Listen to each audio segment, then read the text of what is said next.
There we go. Okay. So I can't send any chats. you can't. I don't know I why. Messages have a limit of 1,000 characters or something. Okay, maybe that's it. you've exceeded your limit. Yeah. Okay. All right. So here we are, beginning the second book. The story of Moses begins in this first parashah of the second book in the Torah. And more than a few artists from ancient times to today have been drawn to draw inspiration from his very first appearance. Here's Moses found in the river from the fresco-decorated wall of the synagogue at Dura Europos, Syria, near the Iraq border, a town that was under the Persian Empire at the time this was painted, about 1,800 years ago, and then abandoned, buried by sand, until it was discovered in 1920 by a group of British soldiers bivouacked in a ruined desert fort overlooking the Euphrates. More recently, historians were concerned that these oldest known synagogue paintings would be destroyed by the conflict and civil war in Syria. But last year, you might remember this, a delegation of Jewish scholars and leaders now allowed into Syria after the fall of the Assad regime was taken to the National Museum in Damascus and shown that the paintings not only survived, but have been carefully placed in a hall of the museum, recreating the original layout of the Dura Europos synagogue. This western wall tracks major events in the life of Moses, and we'll be reading about them, of course, in the weeks and months to come. As with so many Torah scenes, classical artists typically gave them a contemporary look, contemporary for their own time. Case in point, The Finding of Moses by Giovanni Battista Crossato, a prominent figure in the Italian Rococo period, known for his work in frescoes and decorative painting. With a style characterized by vibrant colors and dynamic compositions, Crossato spent some of his career as a stage designer, and the elegant dress and hairstyle that he gave to Pharaoh's daughter does seem very theatrical, but also very much of his era in the 1700s. By the Victorian era, relics uncovered in archaeological digs gave artists a more accurate idea of ancient Egypt, and they figured out that since Pharaoh's daughter went down to the Nile to bathe, why not get rid of those cumbersome outfits? Here's how English artist Frederick Goodall painted The Finding of Moses in this 1862 watercolor. Goodall frequently used Egyptian themes in his art, inspired by several trips that he made to Egypt and travels with Bedouins to observe the desert lifestyle. Here he has Pharaoh's daughter and her attendants discovering the baby in the basket, with some fine detail like the lily pads in the Nile, the bulrushes surrounding the basket, and even the heron beside the princess's legs. For meticulous detail, though, I think it's hard to match this epic 1904 painting, The Finding of Moses, by Lawrence Alma Tadema. Dutch-born, he lived and studied in Belgium and eventually moved to England, where he became popular for his exquisitely detailed historical paintings. For this one, the Pharaoh's daughter in her ornately decorated sedan chair, the entourage of well-muscled, clean-shaven bearers, the stunning handmaidens bearing the basket with Moses in it on their shoulders, and on the opposite shore of the Nile, you can see in the shadow of the pyramids the multitude of Hebrew slaves hard at work building the great cities. Ironically, Alma Tadema fell out of favor, and in 1960, The Finding of Moses was sold for around $500. Oh But my he's now goodness. he's now recognized as one of the great classical subject painters of the 19th century.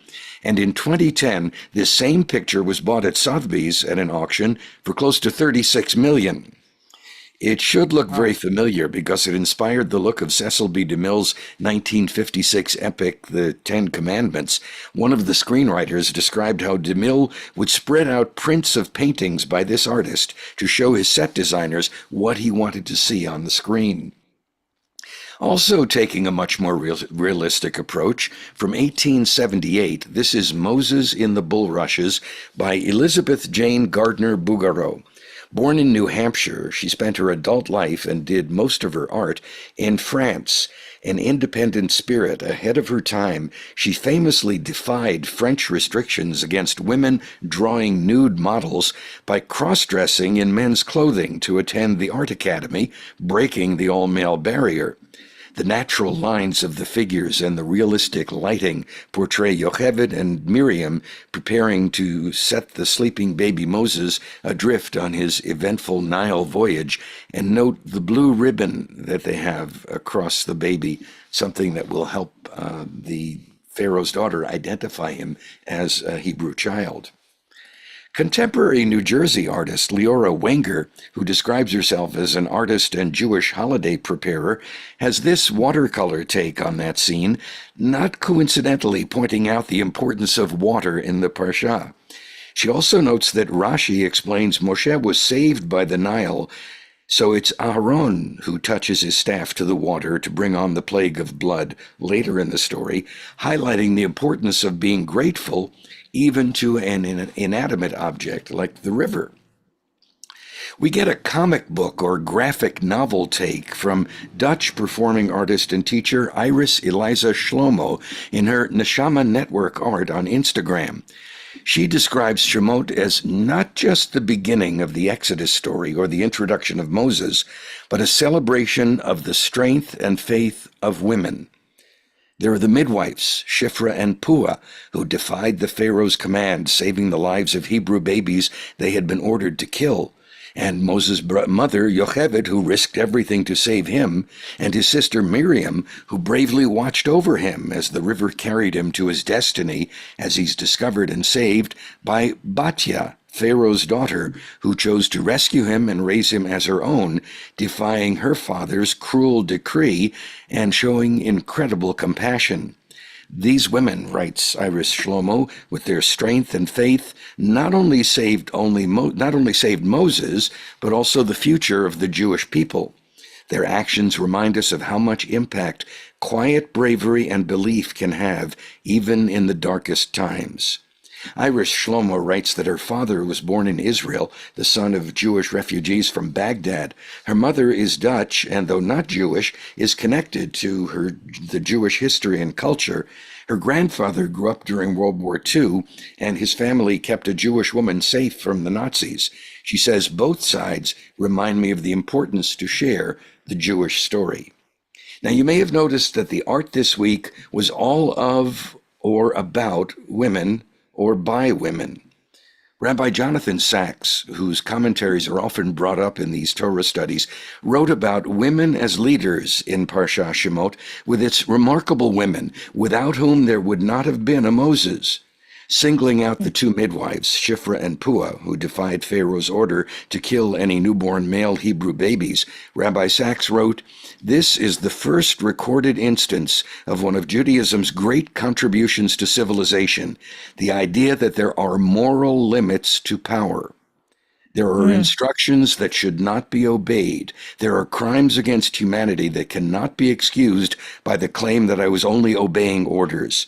Shifra and Puah, through their understated courage, earned a high place among the moral histories of history, teaching us the primacy of conscience over conformity, the law of justice over the law of the land." That's from Rabbi Lord Jonathan Sachs, some very relevant commentary for this go-round of Shemot. Yeah, Senator Kelly should use that in his defense. Yeah. Who There's did a the last image? There's a sixth woman that was not mentioned. There's six women in here. Zipporah also very, very important, that when Moses decides to go back and confront Pharaoh, they're stricken on the journey back. And Zipporah recognizes that Gershon, their son, was not circumcised. And as soon as she circumcised him with a small, sharp stone, God withdraws. So she's the sixth.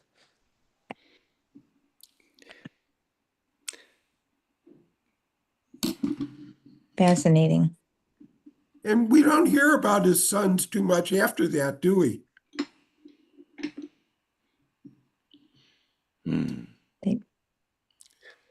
I'm not sure if they do come up again more, but I think, and I think what Yehuda is referring to comes in one of the later parashot, not in this very first one in the book. No, it comes at the end of this parsha. Oh, is it at the end of this one? Okay. Yeah.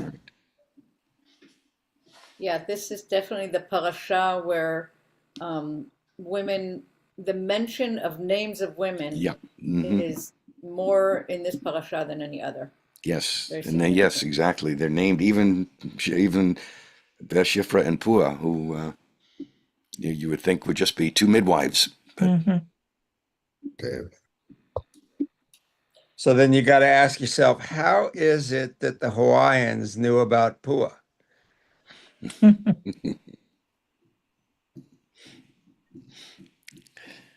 when There's a I, lot of Hebrew words and Hawaiian words that are the same. Seems Eh, like That's go back. Barry's historical. Actually, I was one who told Barry, Okay, well, it's your. but I don't care about the reference, but you can't, I There, think the greatest example is Oy vey and Awe. Well, That's a new one on me. the guy who did all that research did it up in Waimea at our school library. That's a new one on me. Well, I shifting know, I gears, remember him doing it. shifting gears, yesterday I believe was the yard site of Debbie Friedman. Hmm. And Yehuda and I listened to a short Oh, session on something a little not quite relevant, but they mentioned that there was a comparison between the traditional prayer for healing and the Debbie Friedman song that we all sing. And in the Debbie Friedman song, we have the line, the renewal of of spirit. spirit. body, the renewal of spirit. Yeah. And I Mhm. think that for lack of being able to have enough time in the world, but also not even having the beginning of the words to express how crazy it feels to understand that some of the terrible things that are happening right now are because people's spirits are being tampered with, and people will do horrible things. We have such a great reminder in this parasha, as Alan very much led us, because it's going to be a large part of the discussion in this parasha. This idea that we still, as humans, we decide what we do, and we have clear guidelines. So in the Debbie Friedman spirit, the renewal of body and renewal of spirit, because for those who died, we can't bring them back, and for those who are mourning a loss, we can't make that any better. But in the way that we pray for people's bodies to heal, we also pray for their spirits to heal. Mhm. And that's something we can do. Renewal. Matan, you're saying something important, but you're muted.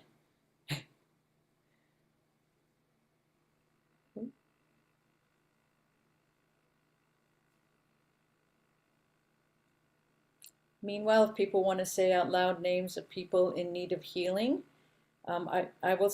Oh, go ahead, Marilyn. You start. Yeah, I'm gonna say me today. I'm sorry, but I have to. But we were going to say your name. You can say your own, but what Mm, we bring is that we look Thank you. at I you appreciate and it. say Misha Berach, All and right. to Sarah as well. Do you And want my Hebrew name? Does it matter? it does matter. It doesn't matter to me. The blessing comes to you regardless of me doing it the right way or not. So what's your Hebrew? And your Mi- mother's name is what we really need for this. I'm Miriam Devora, and she's Sura Pera. Okay, so Miriam Dvora Bat Sora Perel. So that's another interesting thing here is that when we say Mishe Berach, we say the name of the mother, as opposed to when we call someone for an aliyah, we say the name of the father. Sarah, No. Mishe Berach, for you. You're muted. I know you're trying to say something important, but you're muted also. Barbara Lewis and Carolyn Mm. and my friend Grace from Milwaukee and I don't know, I can't think this morning. Just There are everybody I know, everybody that I know that's in my world and not in my world that needs a Mishaberak. And Arnie, My brother Shalom ben Libbe.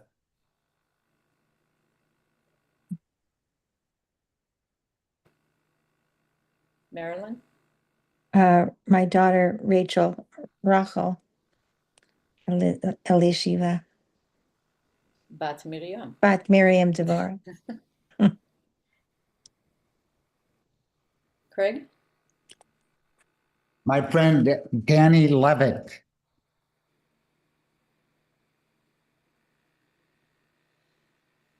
and I guess we won't forget Jan, who we saw last night, who Mhm. looks Yeah. good, but always needs a Mishaberach. Yeah. The people of Minneapolis. Mm.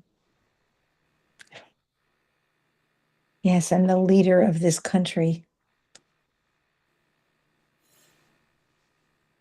In a way, we've taken the Mishaberach to encompass a need for healing brokenness, not just health. And that's what I Yes. kind of meant to say. Amen. Okay. I will add my sister, and everyone's doing Hebrew. Arnie, we have something in common because my sister is Chaya Bat Libbe. And our friend Gina, who's battling cancer. I always knew you were my Misha. sister. I'm sorry. What's the matter? I was just going to say, I always knew you were my sister. Misha Berach Avotenu, V'kor HaBracha Li'otenu. May the source of strength who bless the ones before us help us find the courage to make our lives a blessing, and let us say Amen. Amen. Misha Berachim Otenu, Makor HaBracha Li'otenu. Bless those in need of healing with refuah shlema, the renewal of body, the renewal of spirit, and let us say, Amen. Joanna. Baruch Baruch atah atah Adonai Adonai Adonai, Eloheinu Eloheinu melech melech haolam, haolam Asher asher kitshanu Kitshanu b'mitzvotav b'mitzvotav b'mitzvotav v'tzivanu v'tzivanu la'asot la'asot divrei divrei Torah. Torah. Oh my God. Yeah, Joanna. Yes, great. So, who is likely to leave before we finish? It's usually Heather. That'd I be usually me. start with you. Sure thing. So we're going to read. We're going to Please read all the way look at through them line because I did. 14. Please. Line 14, is that what you Yeah. said? Okay. 1 through 14. These are the names of the sons of Israel who came to Egypt with Jacob, each coming with his household: Reuben, Simeon, Levi, and Judah; Issachar, Zebulun, and Benjamin; Dan and Naphtali; Gad and Asher.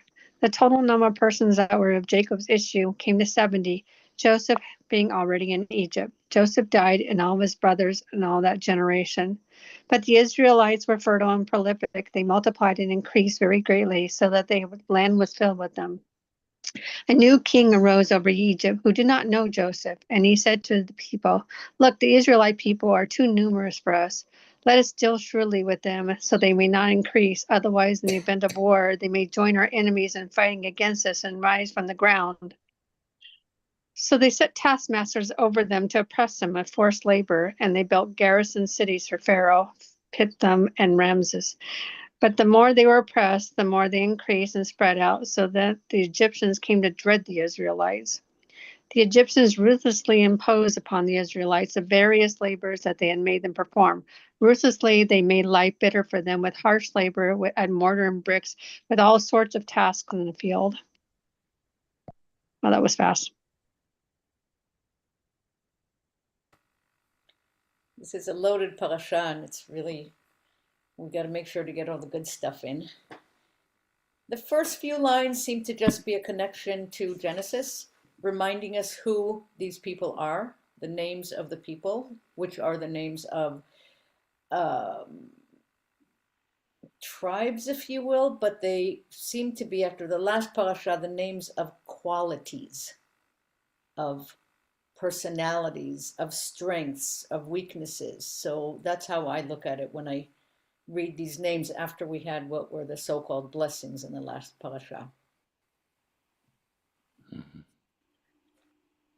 You're muted, Yuda. Yuda, unmute. They're actually grouped by Leah's sons, and then Rachel's sons, and then Bilhah, and then Zilpah. Is that significant? I don't know. I think everything is significant. Some years the significance feels more potent than other years. That's the beauty of getting to do it over and over. Does it mean that certain wives are more important than other wives?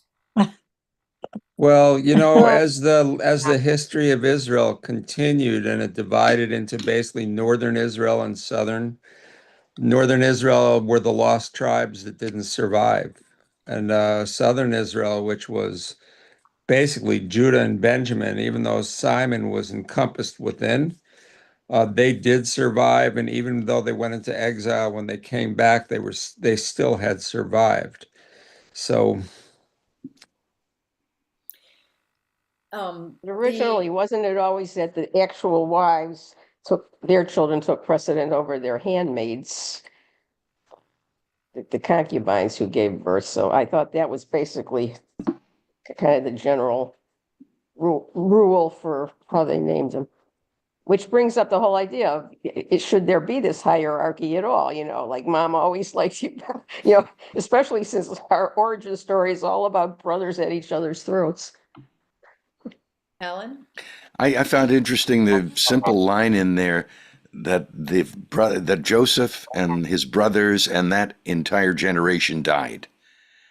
And what struck me hearing it this time is first, before that, we heard a listing of the names who are going to be the leaders, or at least the tribes are going to be named for them. But those leaders are gone. So there must have been some sort of tribal connection that was maintained throughout what was it, 400 years of servitude during the slavery in Egypt.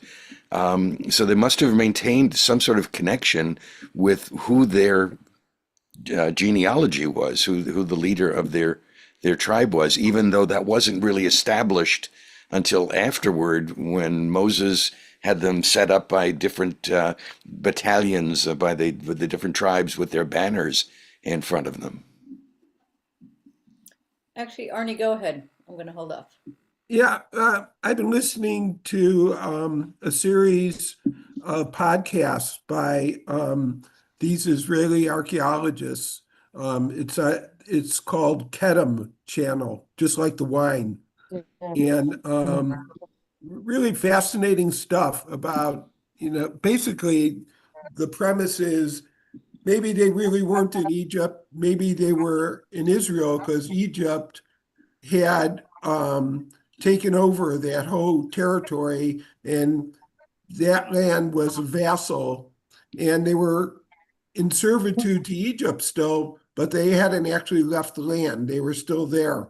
And then the archaeological evidence was they've never found any evidence of encampments in the Sinai, for a large exodus of people.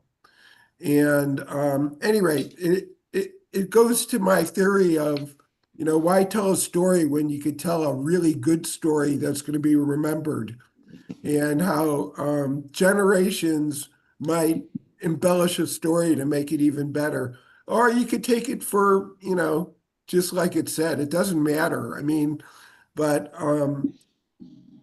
I like the fact that that other theory really changes the narrative when you consider it. Ruth Ellen, and then Yuda. Well, two things. One, the timeline is so weird, sort of to Alan's point, because how many generations since Joseph and his brother's generation passed away for this horde to have grown. So we think of the 400 years of slavery, but we don't know, between the end of Genesis. I mean, I'm sure the archaeologists have looked it up. So there was a lot of time for that happening. And, if you think about the day-to-day of it, Alan, basically Jacob's children were in Goshen. They're living there, and they're living there in their clans. It's like living next to your first cousin and whatever. They kind of knew where they came from, right? And to a certain degree, I'm sure, I mean, they identified all along, and they were just living the life they knew. But now, one thing that, since it's the sixth time, and the Hebrew caught me a little bit, I think it maybe is significant, because I even saw in the Hebrew, and the new Pharaoh said that B'nai Yisrael, the children of Israel. I think he meant literally. I think that's a big symbolic jump with this growth that we had to identify we become a nation, because remember, with Joseph, it was always Ivrit, Ivrit, Ivrit. Now it's B'nai Yisrael. It's like an official notice that we are recognized as a unique nation. And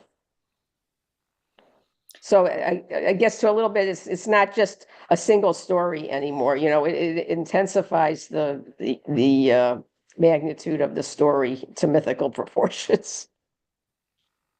Yuda? Well, I'm just going to repeat what the two of these guys just said, because I was going to bring up this B'nai Yisrael. I think it's the first time that it's mentioned in this context, and it goes from a family to the sons of Israel. That is it's a huge jump. And then, Arnie, every year we usually pick a theme for our family Seder, and a number of years ago, the theme was exactly what you brought up, that there's no archaeological evidence, and that the archaeologists have never found evidence that this ever took place at all. So, our question was, well, why is it we're still telling this story if it's just completely made up? To answer that, I think that, imagine we're a different people, some other basic tribe of people who have their creation stories, and they pass it on from generation to generation, and people honor those stories. Oh, well, maybe the modern Sioux Nation don't really believe a giant turtle brought the world on its back or something. But it's an incredible story, and it deserves to be told, and so if you think about it, that whether they were in Egypt or not really doesn't make any difference. They were in servitude, and Egypt did control that area at that time. So the basic story is the same. It was just a little embellished to make it more interesting. Maybe we just consider that the whole thing is one big metaphor, and therefore we're using the metaphor as a learning device. Sure, absolutely. Well, I think it's significant that it's Pharaoh who uses the term B'nai Israel in the way that from now on we will be using it, which is not, the descendants of Israel, B'nai Israel, in the multitudinous state that they are what the threat is. And in a very few sentences, which is the last few lines that Heather read, we see how Pharaoh's vision of getting his people to hate those who are multiplying among them and displacing them. We know that word in a few contexts, right? So it's very quick. There it is. That was a few lines. Heather read 16 lines or so, or 18 lines, or 14 lines. The first few were just a reminder of the people, those who will become the multitudes. And then we have the setting for the rest of the story. And I agree with all who look at the idea of not finding archaeological evidence, because I think the stories were written to teach us something. And they're not necessarily a historical narrative, because in order to be the people that we are meant to be, we have to first know what oppression means. And this is the beginning of that, that though we increase in numbers and we have so much success, this is the beginning of real oppression. We haven't known that yet. And the change in the status of being an individual people who may have individual relationships with God to all of a sudden being a people. God had individual conversations with individual people. Now we're at that preparing to be the people, all of the people. I think it's important what you just said, that it was Pharaoh that named them Bnei Israel, which in effect makes it a historical reference. You know, it was not a historical reference before, and here you have someone outside the people referencing them. Yep. Sarah, were you trying to say something while I was talking? Just briefly, I feel like we're not talking about Pharaoh wiping out the record.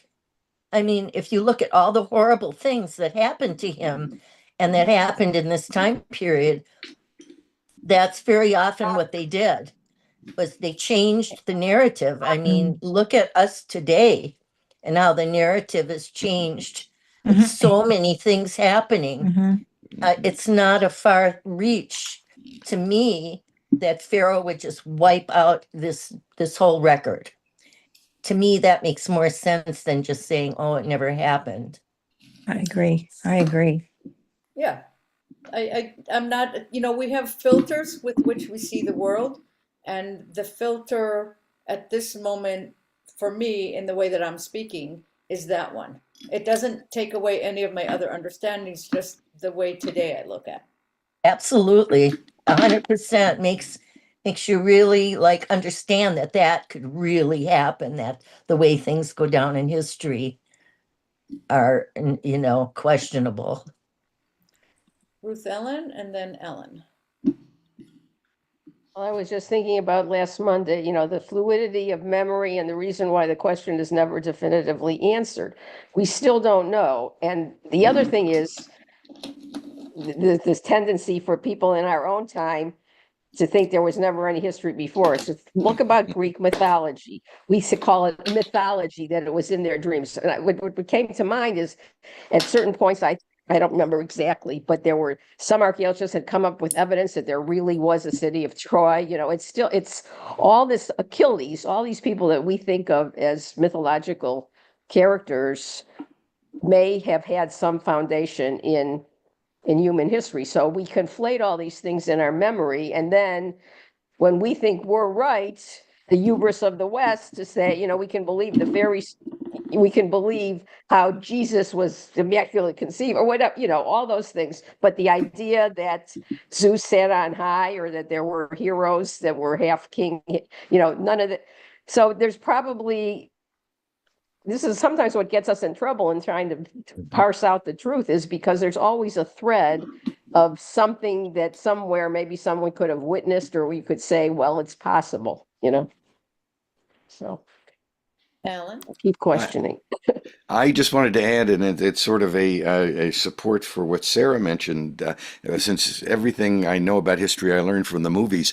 If you go back to the 1956 Ten Commandments, the writers of that came up with exactly what she suggested was the answer, because there's one scene when Moses is getting kicked out of the palace that Pharaoh declares, "Let the name of Moses be stricken from every column and every hieroglyphic in Egypt."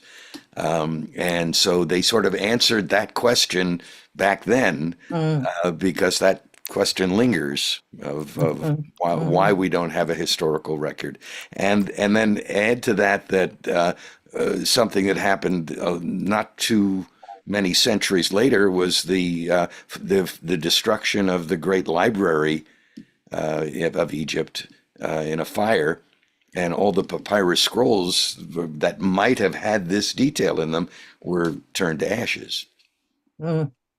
Yeah. Bit of information when you said they removed Moshe's name, or they removed Joseph's name. Moses. That's what Joseph that's a good question. Wait, I mean, at that point, where's Joseph in that all would of have been this? for dramatic effects. Yeah. That's the part that really would have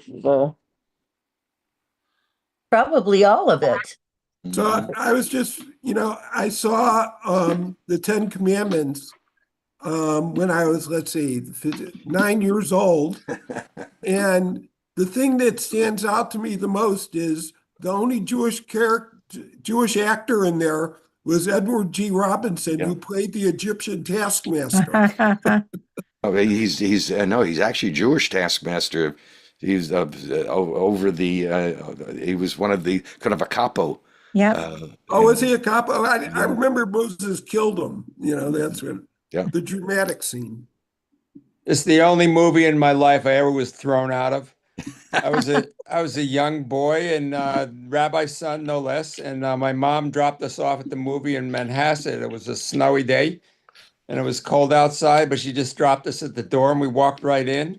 And we were throwing popcorn at the screen, and we got kicked out. And I had to stay and wait for my mother it's a very long movie, and I had to wait in the cold with no coat on. Oh my gosh. Oy vey. Formative lessons from your youth. Yeah, exactly. You But know, did you learn your the other thing I like to point out is that things don't, just records and things, not that maybe they were wiped out all at once, but gradually, just like things happen gradually. So obviously, everybody wasn't, enslaved, because like Moses was free to come and go to the Pharaoh and Aaron. So I think the people were distanced from their work and put into slavery more gradually. So I'm just saying, like, the timeline we have to remember might not be like an overnight thing. The record's completely wiped out all at once. Maybe it But- was, but maybe not. Maybe gradually, maybe Joseph was wiped out after the Israelites, after they escaped and went out into the desert.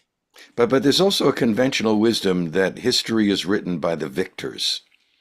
And if you consider who eventually won, literally by destroying the other army, it's the story in the Torah so why would the Egyptians save something that cost them their entire military force? Don't Because you they consider were that the one who economics. wins is the one who writes it down? Yeah, to the Yeah. victors go the spoils. No, But the to the victors get the opportunity to tell the story. Right. Story, right? Exactly. That's what I meant. They have It, all the it power. doesn't have to be real, though. Whoever believes whichever story, whichever story. I mean, look at how many people believe different stories in today's world. It's unbelievable. It's literally unbelievable. Sure, they're competing stories in our present world. And so, It's You funny know, though, I- because in spite of the fact that there are different stories amongst a people as we are, there's something that seems there's enough unity of belief that carries us. There's something that we all agree on, whether it's a tacit agreement or something that we hashed out and discuss. There is something that we're moving with that's within us that we see in a similar way. It looks to me. yeah, like the truth. Yeah, let- I would say that, but Before it becomes irrelevant, people have had their hands up. So Matan, and then the other Arnie, and then Sorry. Ruth Ellen. Well, things have gone along since what I really first thought about, but there are various forms of slavery. We tend to think that slavery is always like plantation slavery in the Americas, but not necessarily. Right.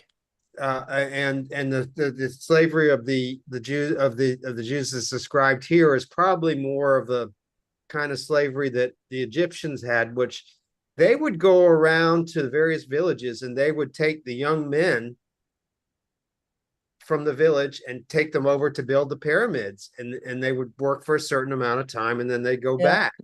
yeah. So it's probably, as far as being free to roam around, it's a different level of slavery than the plantation. Right. I agree. Yeah, it could be more of a distancing also, a gradual distancing as the economy becomes more in trouble or dependent on the Hebrews. Arnie? So there has been a lot of archaeological work around the pyramids, and they discovered a village where the workers who worked on the pyramids lived. And they discovered that they were in pretty good living conditions and well fed. And so that kind of supports Matan's point of view. And it kind of makes sense if that was the scenario. And of course, that kind of disputes the whole thing with the straw and everything else, so. Just think But I about it. It's think- hard physical labor. You actually have to feed your force and take care of them for them to Mhm. do the work. Yeah. But the gradual distancing goes along with, making things harder. It didn't happen all at once. They removed the straw. They made it harder. Every time something, every time they felt more threatened, the punishment got a little bit more in some way, gradually. Don't spoil the story for us. Who, me? Yeah. Oh, I didn't even know I was. No, you're jumping ahead. I am. Oh, okay. But Well, but it's important to jump ahead at I'm this. messing with you. That's Oh, fine. you are. I should have known. But okay, but I just had to get the straw thing in there because that does show like, okay, they took something away. They didn't let the people go, but they just made it harder, they oppressed them. Gradually, they're being more and more oppressed. and there's a cumulative effect. Like Yeah, the that's effect of it. that on day 3 is not the same as on day 20 or 365. If the people are, I don't want to damaged in some way, or where they need renewal because of what's being done slowly. Ruth Ellen? You're muted. You are muted. Hit it too close and I on and off like that. I was just thinking back to your points. The first thing I thought about when they said there's no archaeological evidence is Rabbi Daniel would have said, the Torah is not a history book, right? I mean, we would have started with that, so we know it's the bigger picture. Then we add in there the whole element of time we always talk about. Why do we have to feel like we were always there? They're elucidating feelings and trying to get the whole community to feel the same thing at the same time. So they're using these stories. But what's really important is the feeling it gives us. And even as an economist, in terms of agency, yes, it was sort of slow. But remember, for all this period, the children of Joseph had the best land. They were the masters of their own economic fate, et cetera, et cetera. And so what was taken from them was agency, personal agency. At the beginning, that was probably more of what they felt than any physical, and that's where all the trouble begins, so to speak, So if the more that they were imposed upon to leave their villages and go to the pyramids, the less they were able to maintain their own wealth. So Right. that was the slow, way of doing it. But Right. and then a la Cecil D. DeMille, the story itself just takes on these dramatic tendencies to make the kids pay attention. That's also what I think. Sarah? Just like the Hebrew people too, as this was happening, they're probably thinking like, why is Pharaoh want to destroy his workforce? Just like during the Holocaust, people were saying, the Jews were saying, why does Hitler want to destroy his own workforce? There's parallels to this kind of thing, and it has to do with fear of losing power over the people that are the basis of your economy, your economic system. Okay, I'm done. I couldn't resist the idea of parallels. You think? I'm going to recommend that we read on.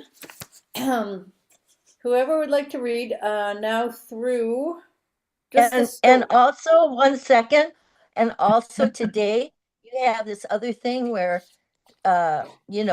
Jews are being accused of running the banks, the world, the this, the that, all these No, lies that it's just, but I'm just saying, I'm just bringing it up, like anti-Semitism never, it doesn't stop. no, exactly. I was sarcastic. No, I'm just, yeah, no, it has nothing to do with what you said. It's just that I'm bringing it up into modern times without getting political. So now we're just going to read a very short few lines through line I'll read it. 22. I Okay, can do go it. ahead. The king of Egypt spoke to the Hebrew midwives, one of whom was named Shiphrah and the other Puah, saying, when you deliver the Hebrew women, look at the birth stool. If it is a boy, kill him. If it is a girl, let her live. The midwives, fearing God, did not do as the king of Egypt had told them. They let the boys live. So the king of Egypt summoned the midwives and said to them, why have you done this thing, letting the boys live? The midwives said to Pharaoh, because the Hebrew women are not like the Egyptian women. They are vigorous. Before the midwife can come to them, they have given birth. And God dealt well with the midwives, and the people multiplied and increased greatly. And because the midwives feared God, he established households for them. Then Pharaoh charged all his people, saying, every boy that is born you shall throw into the Nile, but let every girl live. Shonda. What's a birth stool? Is it something you sit on or Yes, so excrete? I read up about this. So the more natural way to give birth is by squatting, Mhm. and the birth stools were considered the two stones that women squatted on, and the midwife could be in the back or in the front, and they would first see the newborn, and that's how they could see that it was a boy. So that's the reference to the birth stones from what I've read is a description of the process of giving birth and where the midwife would be in position to know if it's a boy or a girl. However, the head comes first, hopefully. So anybody that's there, I mean, she has the bird's eye view, but whoever is there will see also what the gender is. I I don't mean, think bird's eye view is appropriate. Or okay. maybe the worm's view. Yeah, okay. I think you're right. You're exactly right. Oh, Alan's got something to share. Oh, Oh, there wow. it Look is. at that. That must be a modern birth stool. Uh-huh. Yeah. With padding even. Yeah. Looks to me like something I used to have to do headstands on. You didn't know what you were using. All right. This being one of the most, first of all, I just want to mention in the wording, the Hebrew is so beautiful. It doesn't just call them the two midwives, it gives them their names and it gives it separately. It says, just a moment.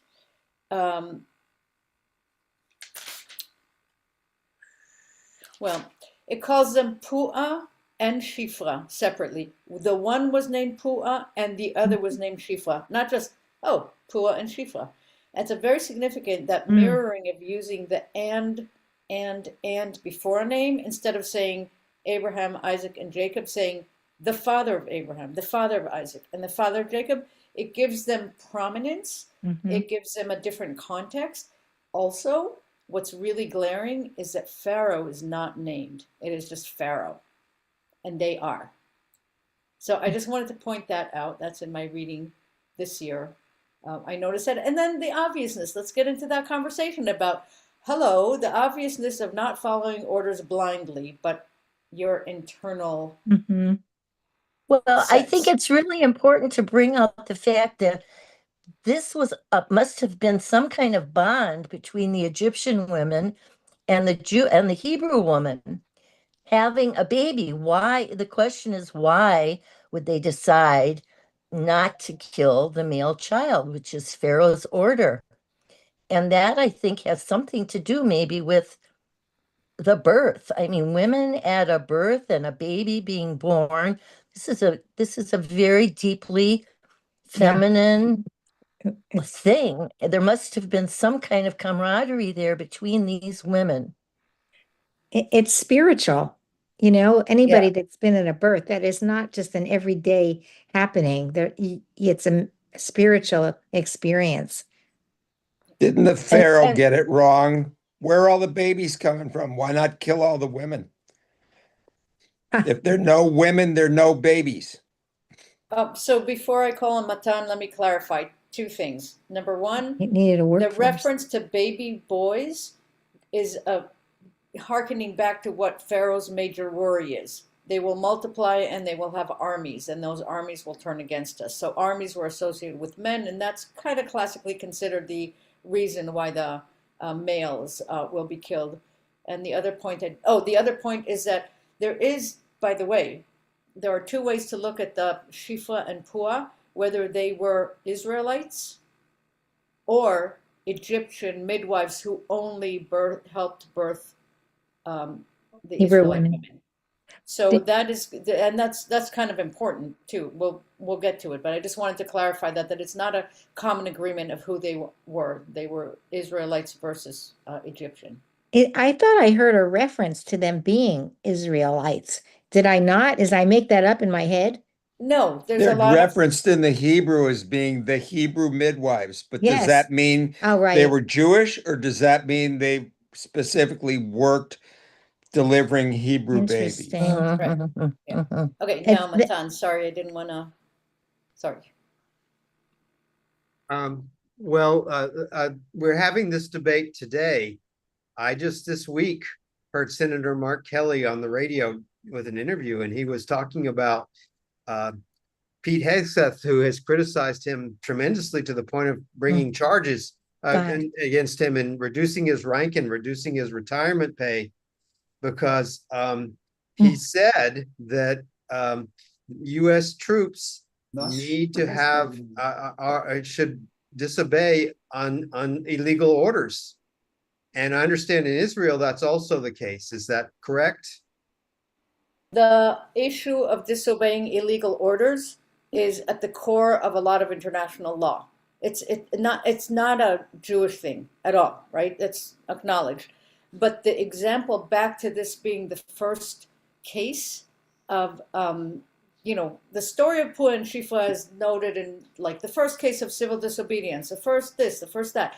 But that's exactly the point. There is that they are obeying something greater than a person. Man, yeah. They're pointing out to Pharaoh that he is just a person, and his word, it contradicts an internal sense that's implanted in humans in a different way. I mean, Right. that's the great clash there, leading up later to the plagues. What are the plagues? One by one, they're meant to show that Pharaoh is a nothing. He's no God.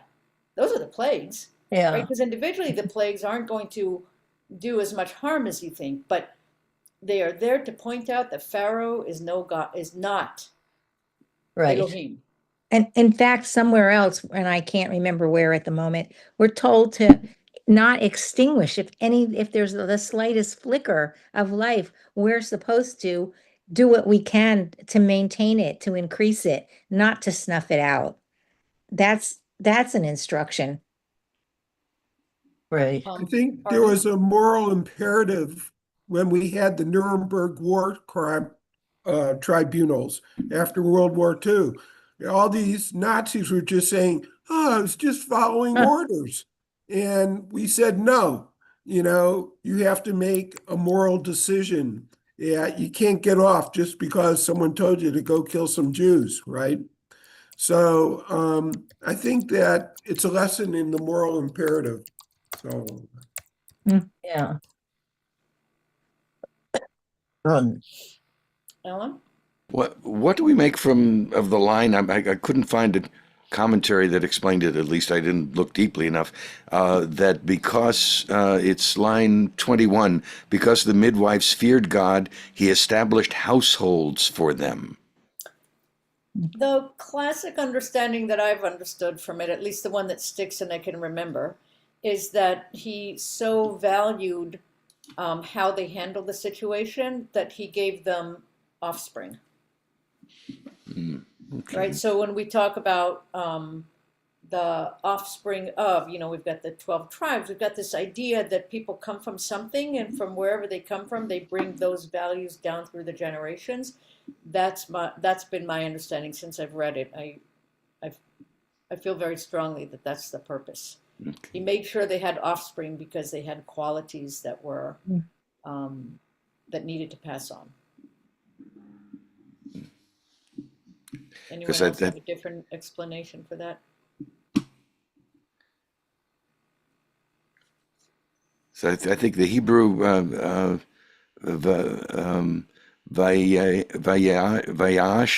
lahem batim, and Yes. batim means houses, right?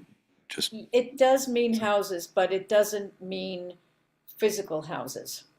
Houses are Lineage, like right? yeah, like clans. So if from the women's commentary, this is what it says. It might match what I've said.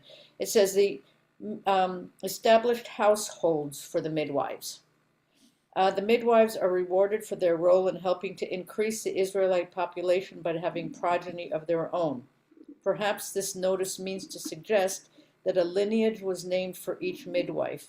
Elsewhere in the Bible, the word batim, households, refers not merely to having progeny, but to heading a lineage. For example, Ruth. Some scholars speculate that the biblical text mentions Shifra and Pua by name because those were lineage names known to the text's ancient audience. And then they mention in biblical genealogies, many of the names refer to a town or clan known for their known also from later in Israelite history. Occasionally, albeit rarely, the genealogies do mention women's names in this capacity. But the I think in our last Judaism 101, we referenced Bet Hillel and Bet Shammai. There's a similar thing where there's a group of people that are associated with a house, basically. But they're associated with what a way seems of to make thinking. it extraordinary is the house is named for women, Yes. because in almost every other case, it's the male. Just like in the case of the patriarchs, they each had more than children by more than one woman, but they're all from the house of Abraham or the house of Yaakov. But in this case, it was named for women.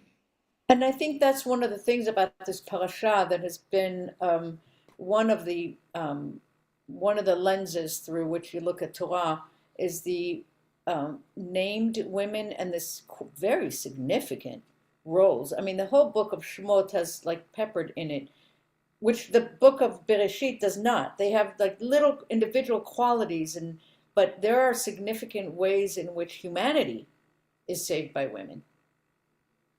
All through, who leads who,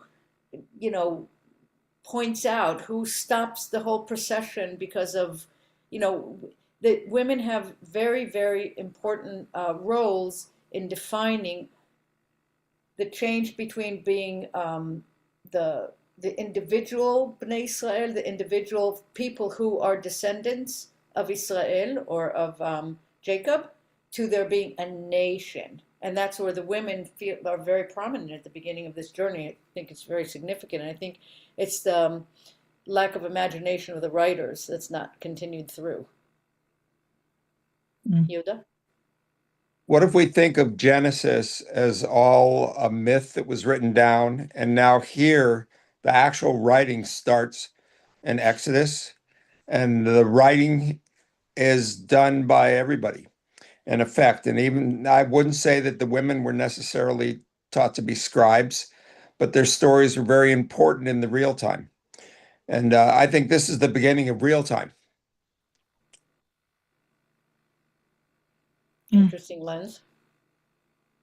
There is evidence that all the books were written by different authors at different times. So, Especially Deuteronomy, which seems to have been written by Ezra.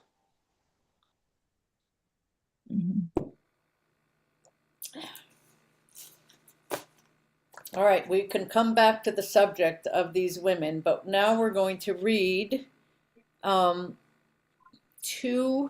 1 through 10. So short readings today. So Sarah, if you have energy for 10 lines, this is for you. We didn't read one yet, though. Just What you did we read? Oh, I thought you said to start it too, but we No, never 2, read one. chapter 2, I see. 1 through 10. Yeah. Okay, but Sarah, you have to unmute so we can hear you.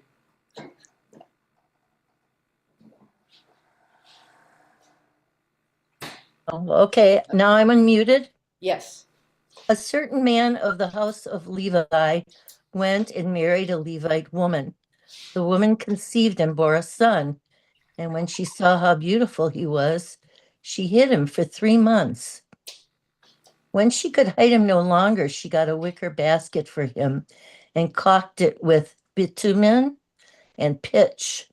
She put the child into it and placed it among the reeds by the bank of the Nile. And his sister stationed herself at a distance to learn what would befall him. The daughter of Pharaoh came down to bathe in the Nile, while her maidens walked along the Nile.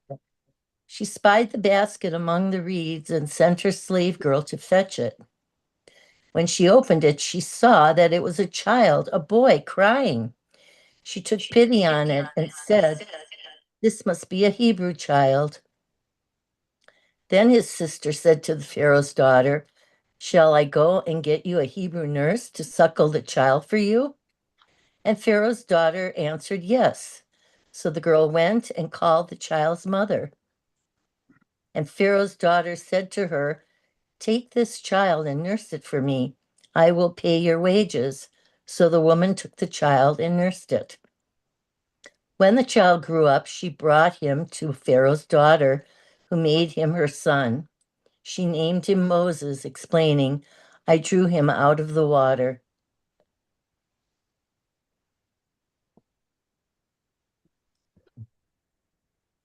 You're muted.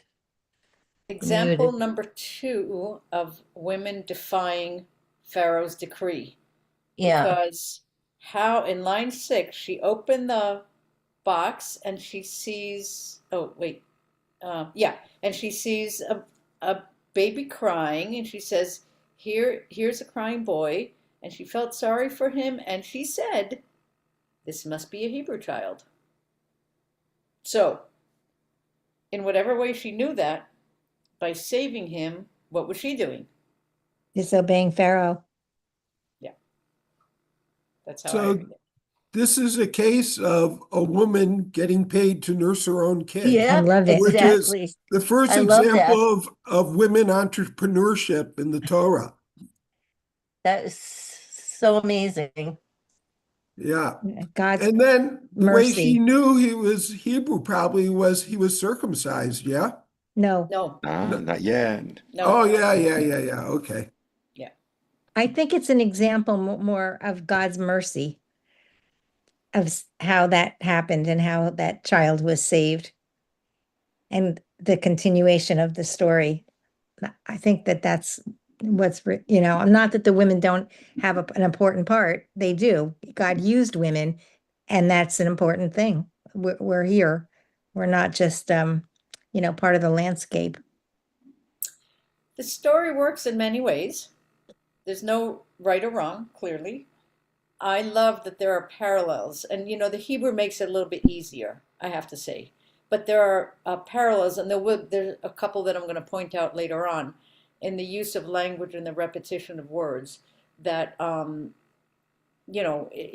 in the names, right? There's, how she names him Moshe. Now, in English, it doesn't mean anything, but in Hebrew, when you know that word comes from the same idea of dragging something out of the water or saving something from drowning before a waterfall, there's just a real significance to that. It's not just oh, I plucked him out of the water. It's I saved him. The idea of meshitihu is entwined in the term saved him. So Mhm. There's an Interject for a acknowledgement quick- that it's not just, oh, what a pretty boy, I'll take him for a plaything, right? It's not that. It's something much more significant. Can I have a quick point of information? Because I thought what Arnie thought. Why did you say no, not yet? Why would not Moshe have been circumcised? Just because they were afraid he'd be identified as a, Because it hasn't become a thing as a sign yet to that you would know that the Bnei Israel were necessarily doing that. It's not. There's no historical evidence that all children born to the sons of Joseph were circumcised. They were not yet organized in that way. I assume that's what I've I read. don't know, but after 400, 800 years, well, that covenant was there, handed down orally from the time of Abram. So, well, I don't know. I don't know how much it matters, but Well, No, it might. there's a case to be made for Yeah. that too, because in the Yeah. story where we know about the circumcision and we know about the tradition of the Muslim circumcision at 13, if it was a baby, it was circumcised, it was a Jewish boy. well, when you said no, not yet, what I was thinking is you were jumping ahead to Zipporah and the fact that his sons weren't. So that's where it said to me, it had to, it would have been a matter of course. Maybe at that point, so many generations later, maybe not all the Jews who did it, like just now, we have traditions and don't stop to think about why they're important, but you just do them, because that's what you were taught to do. So I anyway. think the explanation that I've read is that the awareness, the Bnei Israel, who are going from being Bnei Israel in one form to being a nation, Bnei Israel, that the process of showing the people the involvement of God in their lives hasn't really happened yet. It's a beginning of that sort of, it's been on the individual level to individual people, but that process of revealing to a people, as in Bnei Israel, the people. Well, maybe, I mean, he could have been circumcised, but it wouldn't have meant anything to the Pharaoh's daughters, what you're saying, because it would have been a general knowledge or what. I was Maybe. just starting to think, talk about strong women. Was she not married? Did she ever have her own kids? It's just, it's like, but that's where I think it gets to be a little mythological, because it was the idea that Moshe was so beautiful and she was just so taken with him, Matan? that was destined to be so that he could be saved. Matan, you had your hand up and I lowered it already. Okay. Yeah, we got to remember the Torah has not been given yet. And it is true that it does mention in Genesis about circumcising Isaac, but you have to remember circumcision seems to fall away fairly quickly. Back in the times of the Soviet era in the 20th century, that was one of the first things to go. And so it's very likely that the Jewish the children of Israel would have stopped using circumcision. Thank you. Alan? In this discussion in Alter, they bring up an interesting point in this line, in line 6, where they refer to the child or the baby in the basket, but they use the word na'ar, na'ar, which is usually a young man or a youth, Yeah. Right. not a baby. And I wonder if that stands out to you. It does. I think we had a pretty big discussion about it last year or one of the times. There's a lot of imagery there, but that is correct. It's possible that she saw what she saw and inferred the tragedy that could befall if she didn't take the action that she took. Isn't a nar a derogatory term in Yiddish? He's an Yeah. idiot, like he's a Yeah. nar? Maybe in Narish. Yiddish, but in Yeah. Hebrew, it just means youth. It doesn't, Ah. yeah. Thank you. Narishkeit is like youthful foolishness Yeah. in Yiddish. So, but So it says here the midrashic explanation is that she saw the divine presence within the child. She opened it and saw him. Who did she see? The baby. That's the straightforward. And behold, a youth crying. Although he was a baby, his voice was like that of a youth. Okay. Maybe a toddler, he's still like a 2-year-old or something. He's 3 months though. Well, He's 3 Yeah, months. he's I only mean, 3 months old, but she could Yeah. see something in the, Yeah, and right. also Sorry. it also suggests here, I don't know if this is Rashi or who, but it also suggests here that the reason she said go and call for a Hebrew wet nurse is because he refused to nurse from the Egyptian wet nurses. Mm. And that has to do with his mouth and the way that it would be used in the future to free the people. That he handed the child to many Egyptian women to nurse, but he would not nurse from them, for he did not wish to defile his mouth, since he was destined to speak with divine presence. that's a interesting explanation in my favorite way of reading Torah on the simplest of levels. Miriam was watching because when she saw the child being taken out of the water, she came out and said to Pharaoh's daughter, Exactly. "Should I go get a Yeah. Jewish Right, midwife?" right. And babies Or know the difference between their mothers or suckling. Babies know the smell of their mothers, they know the feel of their mothers, all of that, I think, on a subconscious level. I think that the interaction between the Pharaoh's daughter and Miriam is the Pharaoh's daughter lives in real time, and the Israelites had definitely a reputation for being very vigorous, and Yeah. Right. It's so so easy to refer to her as Miriam, but the Torah doesn't. We don't learn the name of a sister until later. And it raises the question in my mind of is that the same? Is she older than Moses, for instance? Clearly, she would be if she was old enough to be standing guard over him in the maybe 8, Yeah. 9 years older than him.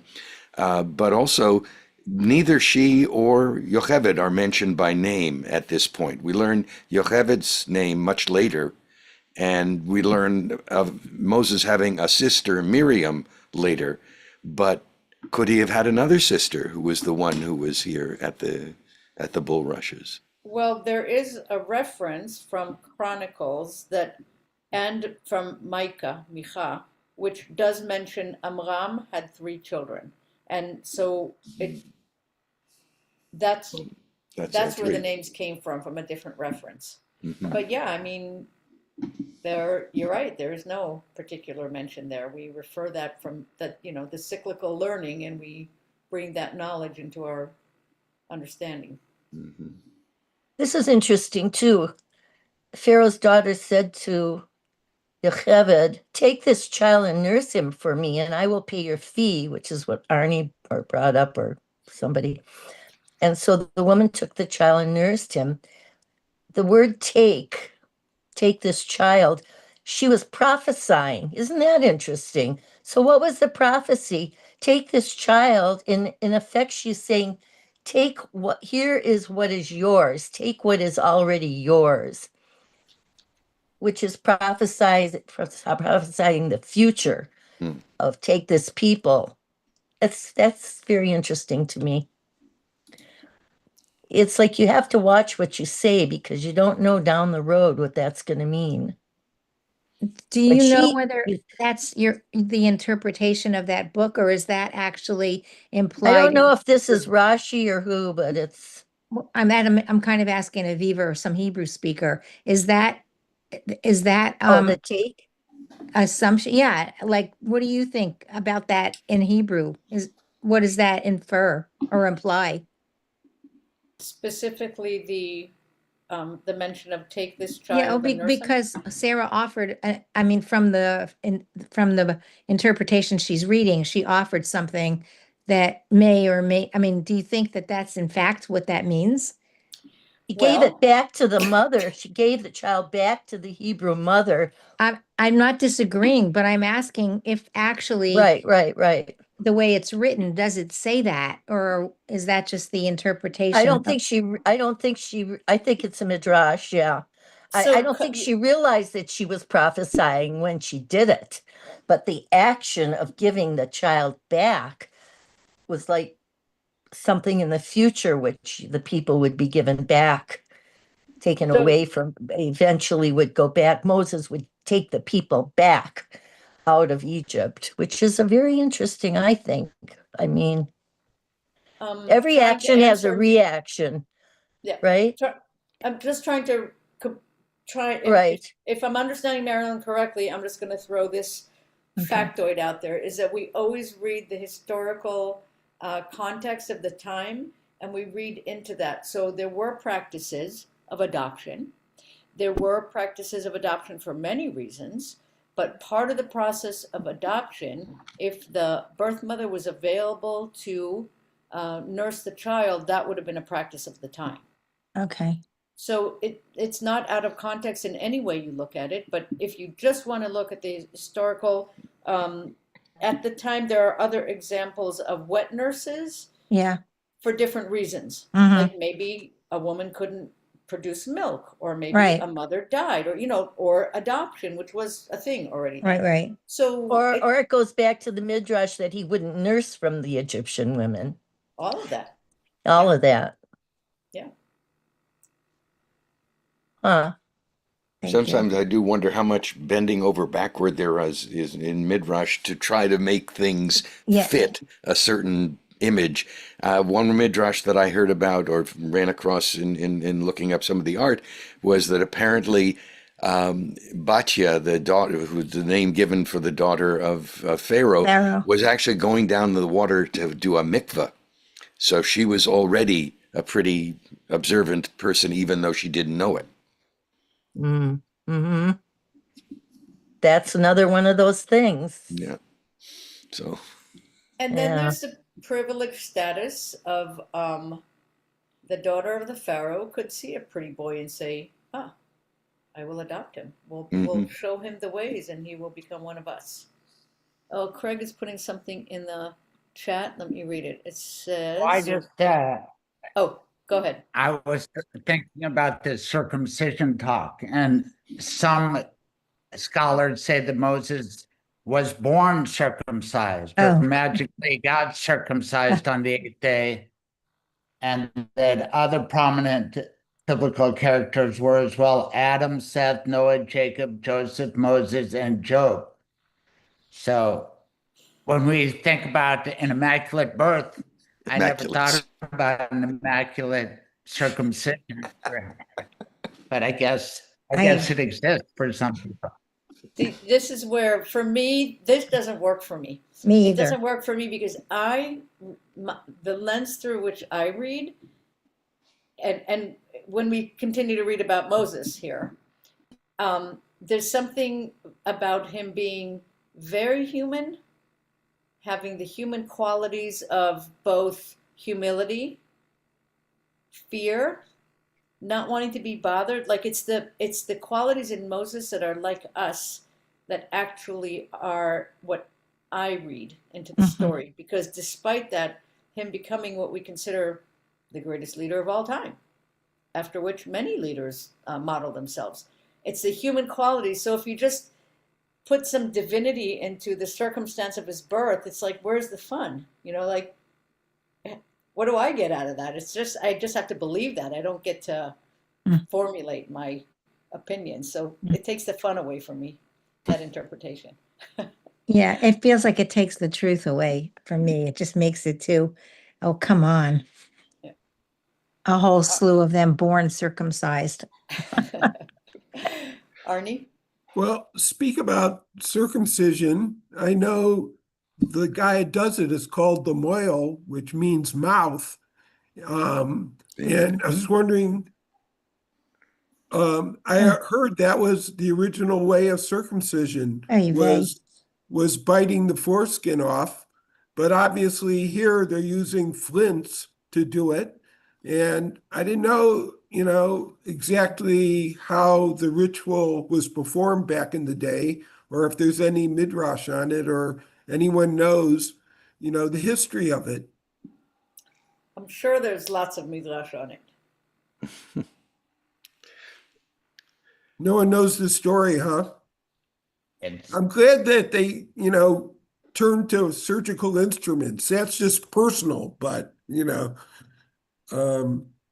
be interesting to know the history. I think it would be better if it was immaculate, less painful. Aviva, I think your point though is really very powerful when you think of how this chapter began. A man from the tribe of Levi and a woman from the tribe of Levi. They weren't aristocratic. They weren't leaders. They were ordinary people, and Moses came from ordinary people. And in fact, he asks the question when when it comes to the bush, the burning bush. The question he's always asking is, "Why me? Why am I so special to have this task put on me?" And the point that I think you're making, or that I got from it, is that's the point. He's not special. He's a person. He's an ordinary person who has greatness thrust upon him by circumstances, but it's not something that either he was born into or sought. Yep.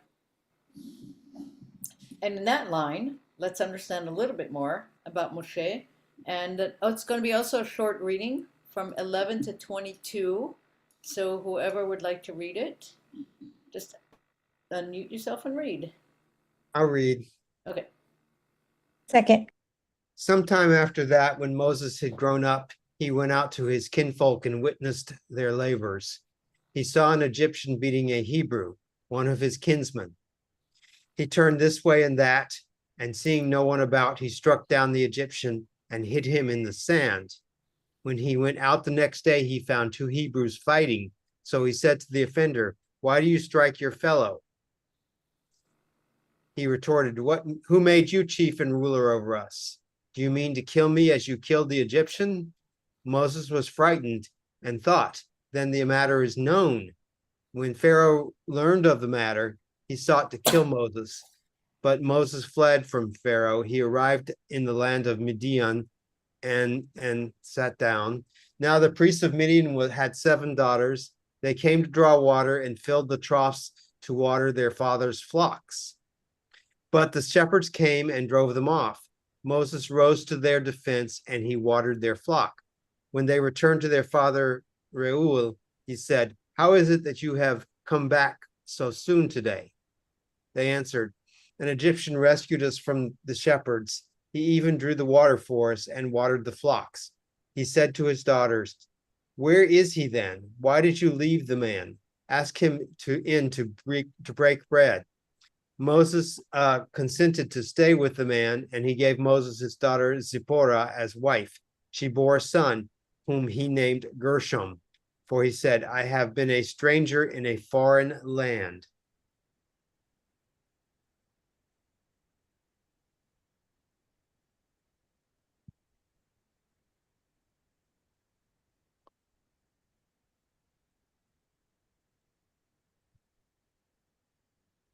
Yehuda, go ahead.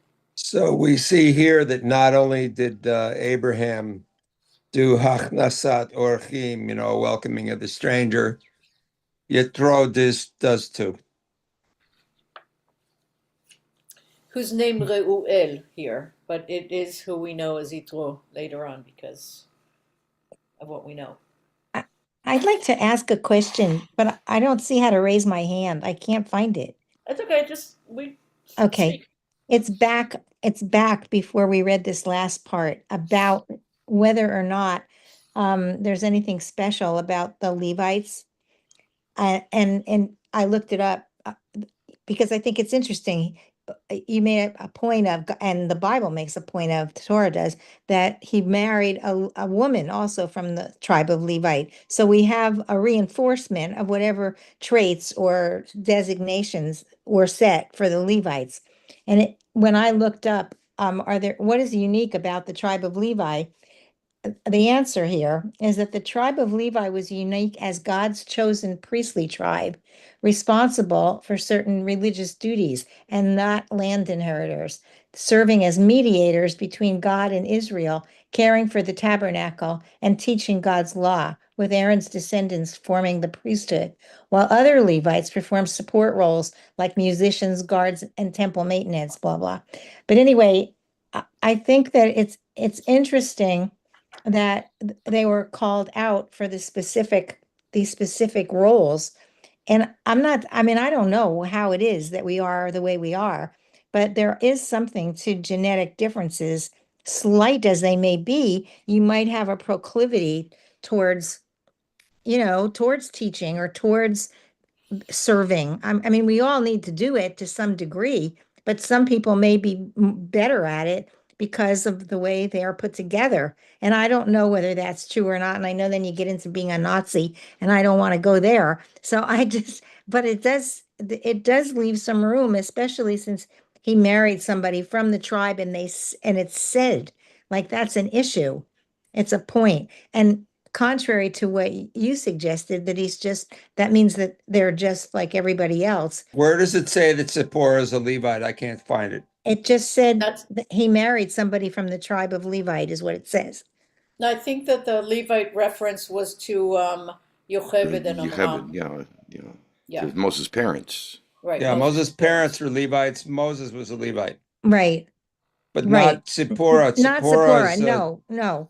But I'm just when you said that the fact that the Levites married each other, and that there's nothing unique about they're just people. Well, I don't know that that's true. I mean, I don't know that that supports that. Moses he was special, maybe in some ways. Maybe he had some properties, not that we can't rise to do amazing things from just being ordinary, but I don't know that he wasn't, that he was just ordinary. I mean, it doesn't say that they had no uniqueness. Well, And okay, so somebody did say that. I think, what we know about the Levites and everything you're saying uh, comes later. Right now, we just have the prophecy or the blessing from the last Okay. chapter. And so I don't know that there's the unveiling of the significance of that. What you're touching on a very fraught issue, as you yeah, acknowledged. So let's kind of keep it there for discussion okay. if anybody wants to add, but we'll keep the conversation going with Craig and then Arnie. Okay, thank you. I am interested in the killing perpetrated by Moses. I'm reluctant to call it a murder, but I'm confused about the circumstance. If an Egyptian is abusing a Hebrew, does that justify murder? Of course, it would be self-defense or defense of another if that other Jew was in danger of death or serious bodily injury. But to use lethal force the way Moses did, I don't know. Did he commit a crime? Was it, a good killing, a bad killing? And the one thing that suggests that maybe it wasn't is he seemed sort of reticent about it and hoped nobody heard about it. Now, that may be because he thought he'd be blamed regardless of whether it was right. But was it moral? Was it okay to kill this Egyptian, or did Moses overreact? We'll touch upon, I want to hear Arnie, but your question remains there. I have a response after Arnie.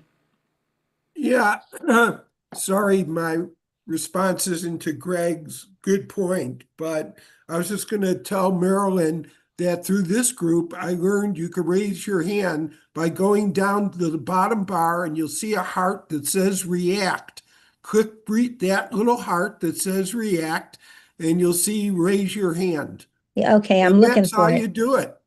I mean, I've done it in the past. I just can't find it there today. Okay, That I don't know. thank you. Vervase. Yeah, really, thank you. I'm looking.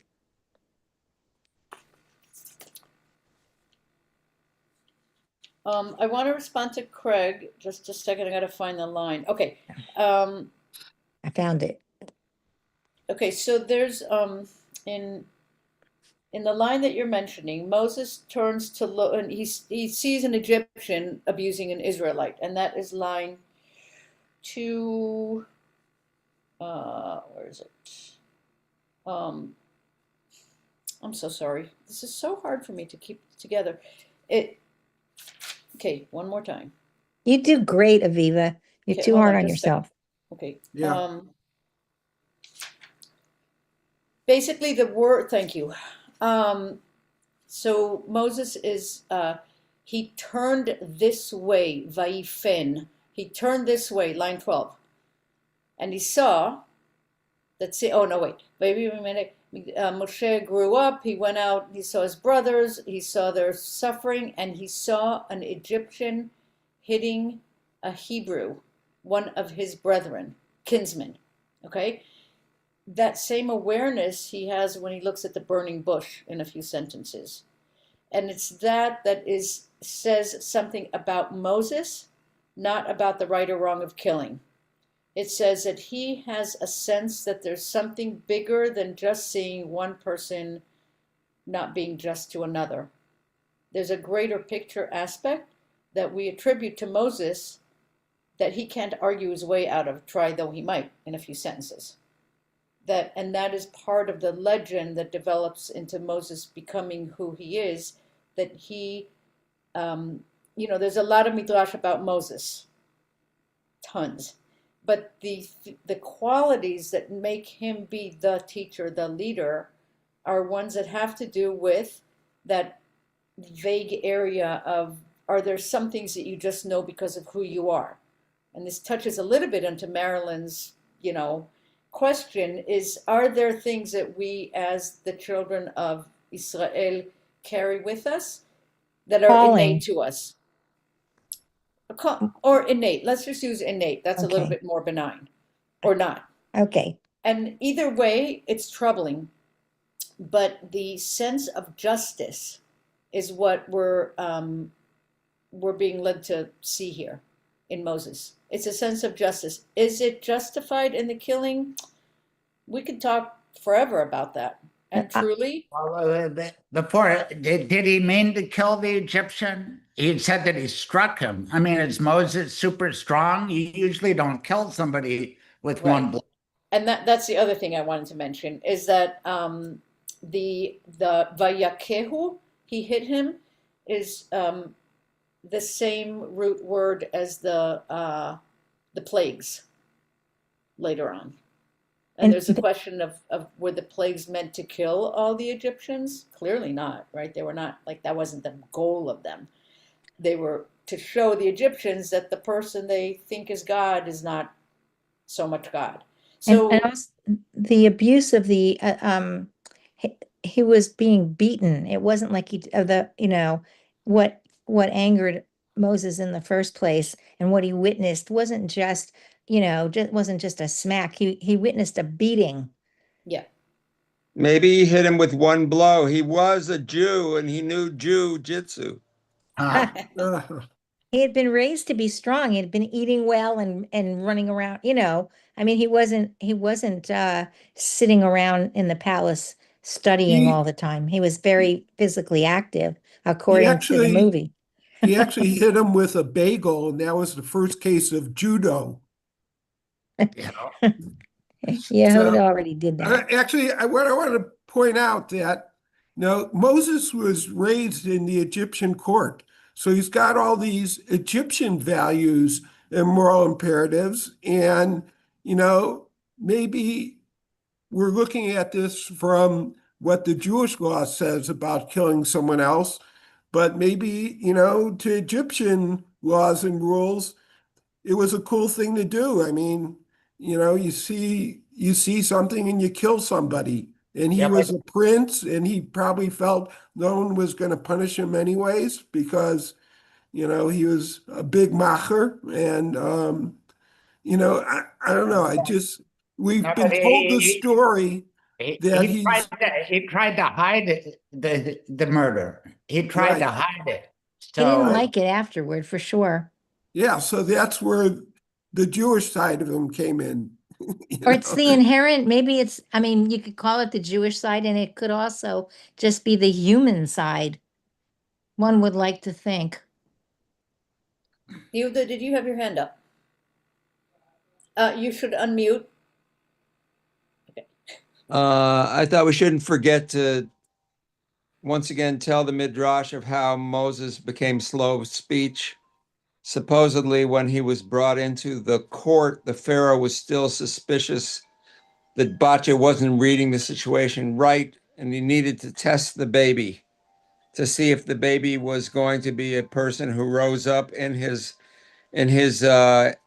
older age and usurped the throne. So the test that he gave were to present the baby with two plates. One, a plate of brilliant, sparkling gems, and the other, a plate of brilliant, sparkling embers.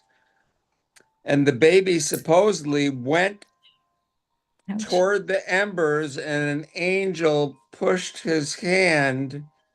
Toward the No, excuse me. He went to the jewels, and the angel pushed his hand to the embers. He grabbed and put it in his mouth like any baby would, and permanently marred his tongue so that he could not speak clearly. Well, that's quite a story. It's one of the many midrashim about Moses. I You know, was there's taught heat that when that I was comes young. from embers, right? As he would put his hand there, there'd be heat emanating from the embers. Wouldn't discourage him? The story goes that he touched the embers and he burnt his hand and he put his hand in his mouth. So anyhow, but let's see, we have Alan and Ruth Ellen with their hands up.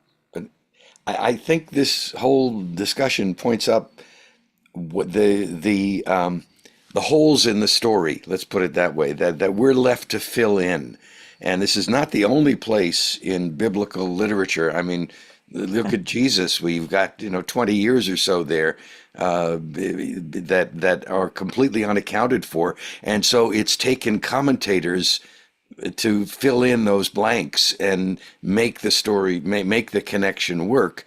But I think contrasting it with the Joseph story, where we're given specific ages. Joseph is 17 when he's put in the sold into slavery by his brothers, and a certain number of years pass, and we know a lot more detail. And those details are left out of this, at least this portion of Moses' life. So we don't know. I know that Vic has pointed out that in the past that Moses could have had a military background, that he could have been trained in military strategies, because later that comes out in how he's going to be organizing the tribes and organizing the movement through the desert. So there are all of these things that the Midrash, it's great for them to fill in, but we just don't know. We don't have it in the Torah. So that it kind of leaves these blanks that make you wonder. Cecil B. DeMille. He knew these were his people. That's what the Torah tells us. How did he know those were his people? Before I call on Ruth Ellen, I just want to address that directly. So the literary technique in the Torah to address what you're saying is Vayehi bayamim hahem, or Vayehi achar advarim haele. And it came to pass after these things, or it came to pass, blah, blah, blah. That is the literary technique of jumping from one place to someplace definitely later and leaving the rest to you to fill in the blanks. Because all those years from when he was brought into the Pharaoh's house and now he's an adult and he's grown up, left to your imagination very appropriately. Just want to say. But the Torah does deal with those gaps by phrasing. And so after all these things, or, something of that form. Okay, sorry, Ruth Ellen, go ahead. You're muted. Again, I always thought of Moshe in this case, to Craig's point, at the worst, it would be manslaughter. I think it was like a crime of passion.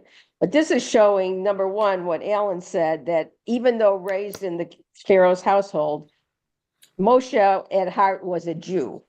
And that comes up in modern times too, when they got assimilated and all that. He knew where he came from. And so one of these little drashes that I just read in the couple in the Safari notes, one was that there was a sense of justice because Moshe knew if a Hebrew had beaten an Egyptian like that, he would have been instantly put to death. There would have been no justice. So he's speaking up for the underdog. And another one said that when it said Moshe looked left and right, this is more esoteric, like the other ones we're talking about, is that an angel came to him because there was no one about. What should I do? And he asked the angel, should he kill this Egyptian? And the Egyptian said yes. So, I mean, and the angel said yes, that's what he was called on to do. But then the reality came in. So I think the first of all, this moves the narrative along. Just to Aviva's point about it came to pass. We're getting into that middle passage for Moshe, who's going to try to run away from a leadership role when in fact he's already put himself in it by being incensed by this beating and doing something about it. So he can't, and Rabbi Sachs talked about that, and we will again talk about kind of like Jonah running away, that, Moshe didn't want this job, or at least he protesteth too much, right? But it was sort of like he was destined for it, and this is just, and then that also allows for him to have a reason to have to leave to mature and become the person that was ready to meet Hashem on the burning bush. Yet this is not one of the reasons he's told he can't move across the Jordan into the land. The reasons that are given are because he disobeyed an instruction from God. And one of the instructions that we got was you shouldn't commit murder. So it really, there's a contradiction there that is even for, is it right to commit a murder even in order to save another life? And Greg, the lawyer? yeah, the answer is yes. And you can use deadly force to protect your own life or somebody else's life. But maybe we're examining this wrong in the criminal context. Maybe this is more like war, because the Egyptians were systematically oppressing the Jews. And so that made every Egyptian oppressor a legitimate target. And I think about what's going on in this country right now and some of the comments we're hearing. Last night in New York, they were yelling, F ICE, kill ICE. And there's a rage growing against ICE, the people who would follow the orders of the administration. And some people are starting to think that any ICE member would be a worthy target. So, and if we take ICE out of it and our country out of it, let's think about Nazis. Was anybody with the Nazi uniform on a legitimate target, especially once World War II began?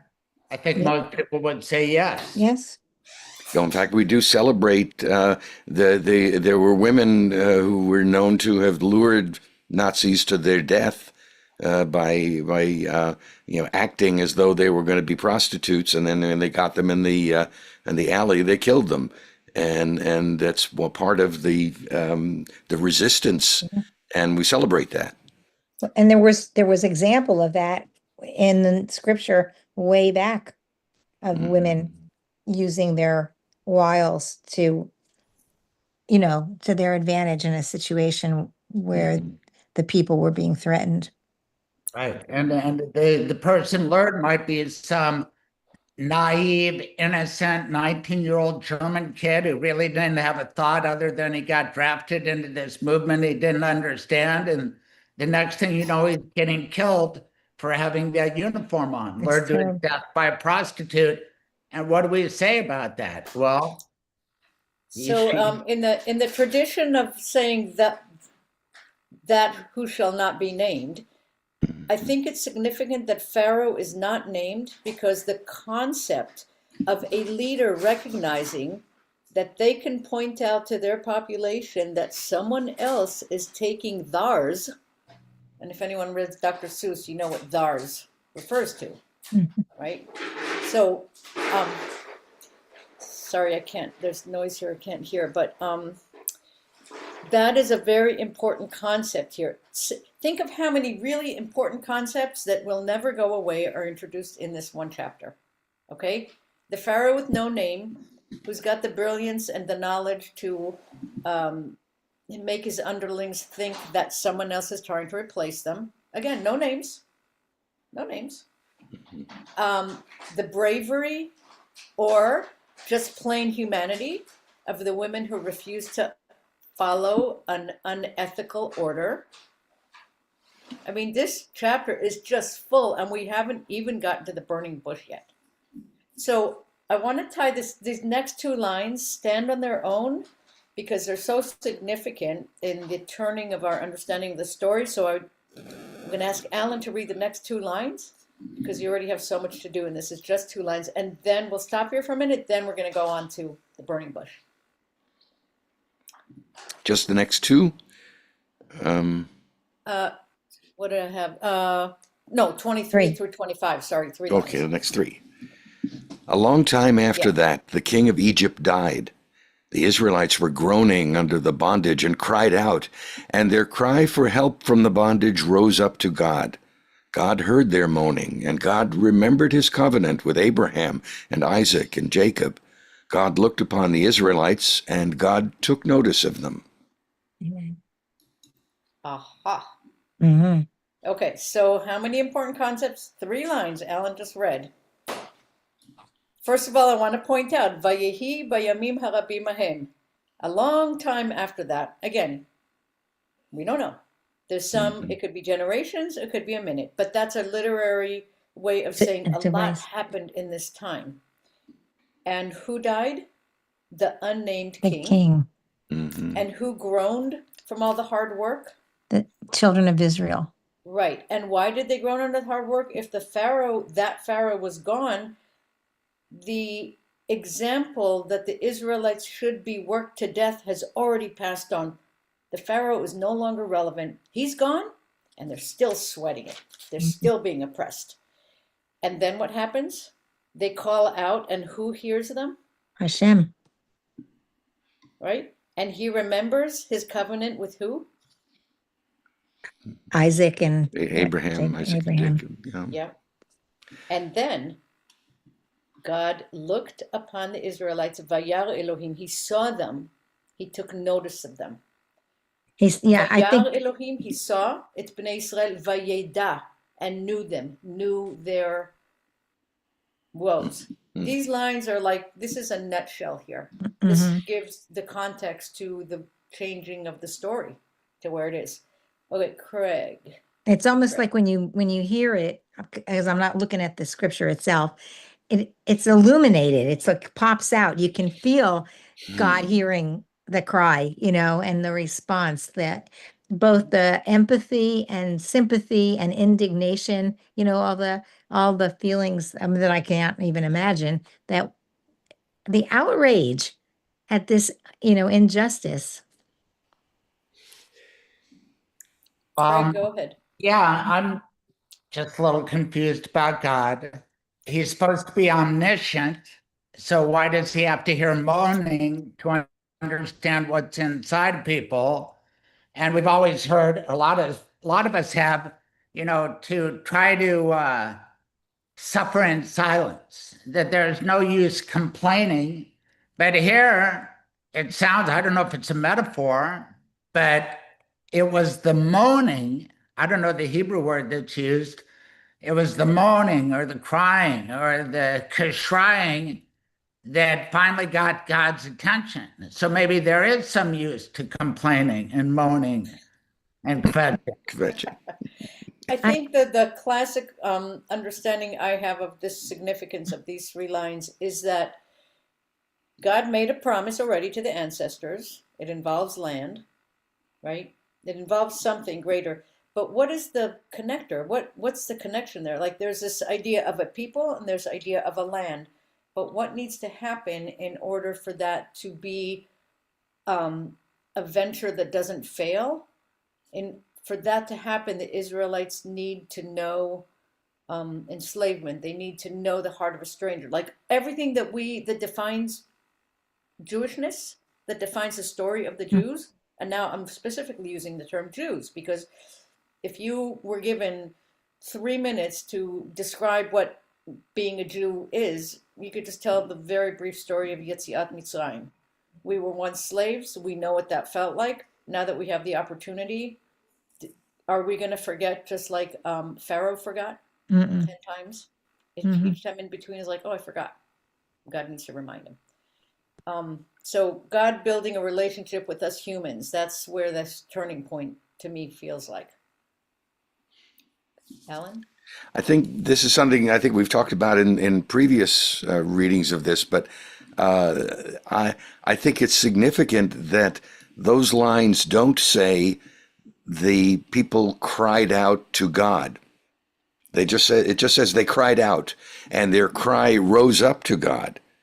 But it's not established that they were expecting or asking for help from God, just saying, help us, or to just to the universe, or just saying we're hurting. Maybe that's that's significant enough. But I think it's significant that it isn't a prayer to God. It isn't directed to God. Do they not know to do this yet, or do they? Is the relationship not yet established? I think it's significant that it's not in there. That the cries are directed to God. To address exactly what you're saying, when Moses comes back after seeing the burning bush, who's the first group that he talks to? Not Pharaoh. He talks to the Israelites first. And I think that's a natural progression from this one point in the story where they're not moaning and groaning to God. They don't necessarily, it's 400 years later. Can I Yeah. address? I think about giving birth and the cries or the moaning. Like, I mean, I had 3 kids without medication, and I mean, I don't know why. After seeing my daughters give birth, I think I was insane, but I did it because it was the thing to do at the time, and one thought that the offspring would be healthier.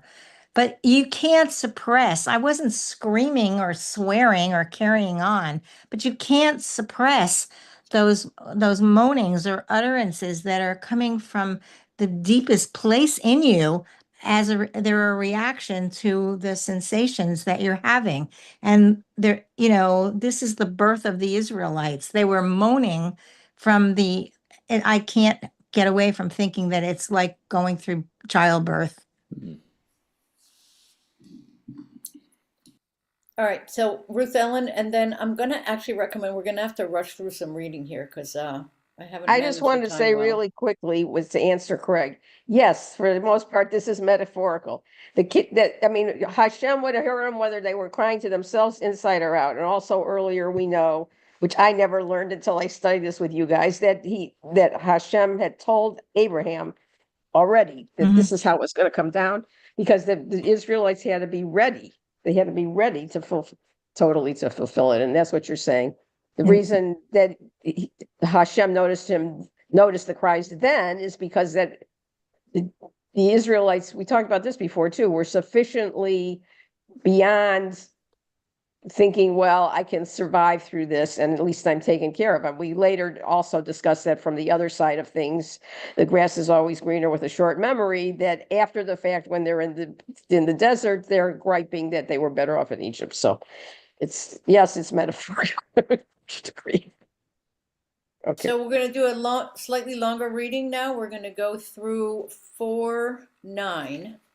I'll read So if you whoever, want. go ahead, Ruth Ellen. Go ahead. Okay, we're starting at 4:1. Okay. Now Moshe, tending the flock of his father-in-law Yitro, the priest of Midian, drove the flock into the wilderness and came to Horeb, the mountain of God. An angel of the Lord appeared to him in a blazing fire out of a bush. He gazed, and there was a bush all aflame, yet the bush was not consumed. Excuse me, I've got to hide the captions. Okay. Moshe said, I must turn aside to look at this marvelous sight. Why doesn't the bush burn up? When the Lord saw that he had turned aside to look, God called to him out of the bush. Moshe, Moshe, he answered, here I am. And he said, "Do not come closer. Remove your sandals from your feet, for the place on which you stand is holy ground."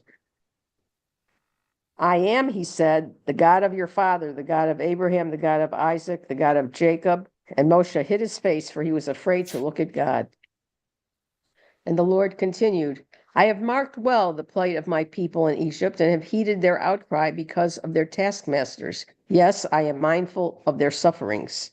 I have come down to rescue them from the Egyptians and to bring them out of that land to a good and spacious land, a land flowing with milk and honey, the region of the Canaanites, the Hittites, the Amorites, the Perizzites, the Hivites, and the Jebusites." Now the cry of the Israelites had reached me. Moreover, I have seen how the Egyptians oppress them. Come, therefore, I will send you to Pharaoh, and you shall free my people, the Israelites, from Egypt. But Moshe said to God, "Who am I that I should go to Pharaoh and free the Israelites from Egypt?" And he said, "I will be with you. That shall be your sign that it was I who sent you. And when you have freed the people from Egypt, you shall worship God at this mountain." Moshe said to God, "When I come to the Israelites and say to them, 'The God of your fathers has sent me to you,' and they ask me, 'What is his name?' what shall I say to them?" And God said to Moshe, "Yeh asher yeh." He continued, "Thus shall you say to the Israelites, 'Yeh sent me to you.'" And God said further to Moshe, "Thus shall you speak to the Israelites, 'The Lord, the God of your fathers, the God of Abraham, the God of Isaac, and the God of Jacob has sent me to you. This shall be my name forever, this my appellation for all eternity." Okay. I was going to do a long, we'll just go with it because we can't not talk about the Ehiyeh Shireyeh, but we'll have to rush through some of the rest.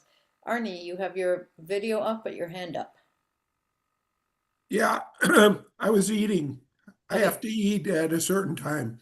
So I Go ahead. spared you. I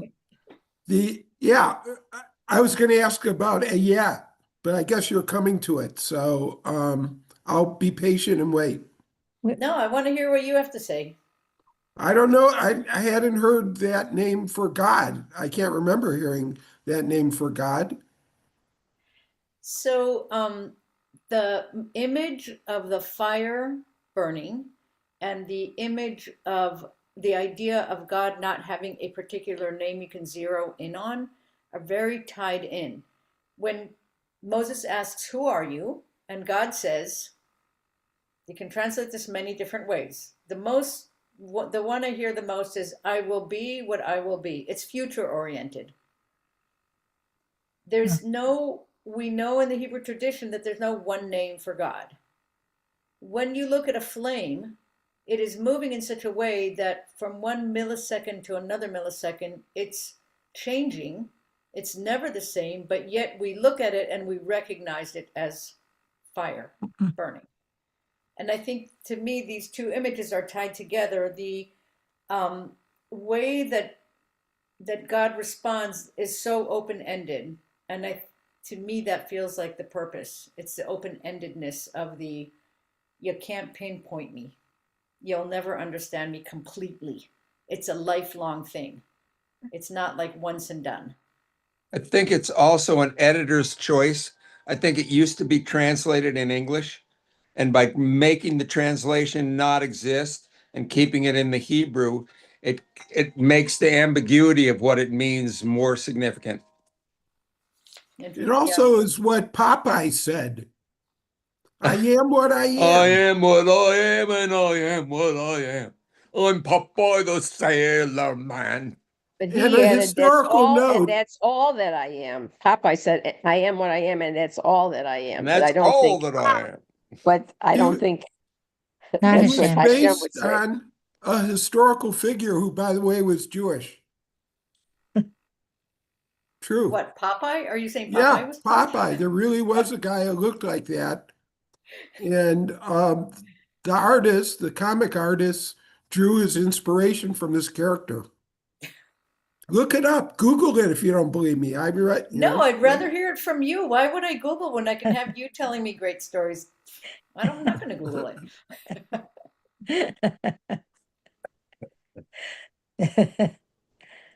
You notice he only ate kosher spinach, his barf on top of it.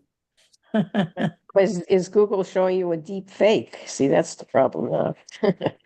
We should make note that here we have the Moshe, and every time we have a doubling of the name, it means pay attention. Pay attention. I mean, we had it with Avram when Avram's about to off Yitzchak, and here we have Moshe. But usually the response is Hineni. And then, Hineni. here I am. This is not at all what Moses says. He No, proceeds God, to he's backing away. right. And not only for himself.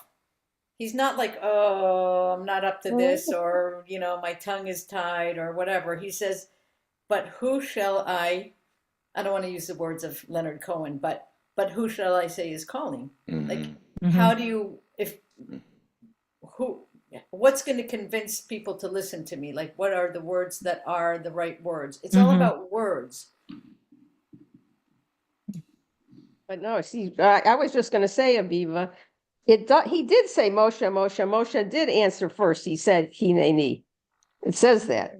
And the fact that every time there's that double, again, it almost makes you think about reincarnation and that everybody was there all the time. The important question when Hashem talks to all these patriarchs and then Moshe, it's the same. And they immediately, without thinking, answered the call. They do. So the Whatever answer, comes after. the word ahead. Hineni, you're right, it is in there. But the intention of the Hineni, I'm all open, I'm all ears, is not how Moses handles it. And he doesn't do it in a self-serving that way. comes later. Yeah. Yeah. That comes later. And maybe that's why he's not technically one of the patriarchs, but again, I think that goes back to when the nation got so big, you can't name everyone as the source, so you're going to start with the first 3 generations. In this case, Hineni means who, me? Who, me? And he doesn't get an answer to that question. When he says, who am I to be chosen for this? There isn't an answer. It's just, you go do it and I'm with you. Right. Exactly. And that's it. There's no, he's saying, well, you went and studied and you've got this and all these things. None of that there's no explanation of why him. You're It's right. just it's got to be a matter of faith to accept this task. Kind of like Noah with the ark. On the other hand, even if he interprets it differently, of course, just like we say, the doubling is important. If we gotta say that humans edited this story in the way we see it, it still seems to me significant that the answer as it's written there is the same to begin with. I mean, that's the point of contact between Hashem directly with any of these forefathers is basically the same scene with a different actor. Craig and then Arnie. Well, I think we should mention the most Hawaiian part of the Torah, at least that I've observed. Back then, Moses was wearing sandals. And not only was he wearing sandals, before God would let him into the place, he said, take off your shoes.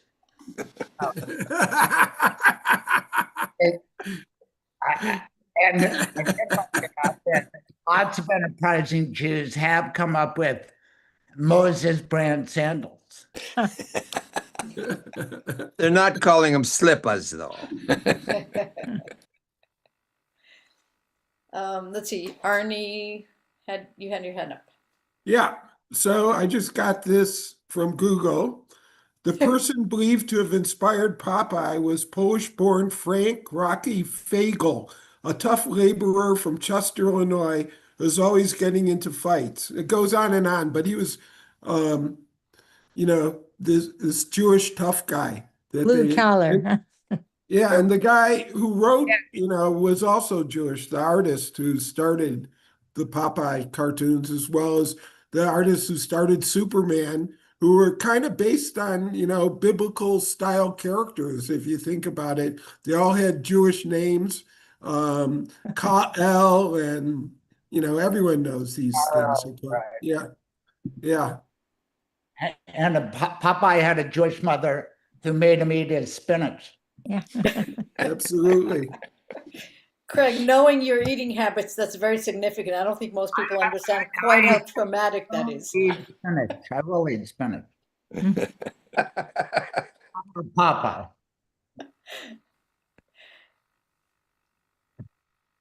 All right, I'm voting for continuing. There's just so many good things still. Let's see. So this time, let's try to go. We're in 3:16. Let's try to go through 4:9, if we can. You want me to read again? I can, Sure. if you want. Anybody? Go and assemble the elders of Israel and say to them, the Lord, the God of your fathers, the God of Abraham, Isaac, and Jacob, has appeared to me and said, I have taken note of you and of what is being done to you in Egypt. And I have declared, I will take you out of the misery of Egypt to the land of the Canaanites, the Hittites, the Amorites, the Perizzites, the Hivites, and the Jebusites, to a land flowing with milk and honey. They will listen to you. Then you shall go with the elders of Israel to the king of Egypt, and you shall say to him, the Lord, the God of the Hebrews manifested himself to us. Now therefore, let us go a distance of 3 days into the wilderness to sacrifice to the Lord our God. Yet I know that the king of Egypt will let you go only because of a greater might. So I will stretch out my hand and smite Egypt with various wonders, which I will work upon them. After that, he shall let you go. And I will dispose the Egyptians favorably toward this people, so that when you go, you will not go away empty-handed. Each woman shall borrow from her neighbor and the lodger in her house objects of silver and gold and clothing, and you shall put these on your sons and daughters, thus stripping the Egyptians. But Moses spoke up and said, what if they do not believe me and do not listen to me, but say, the Lord did not appear to you?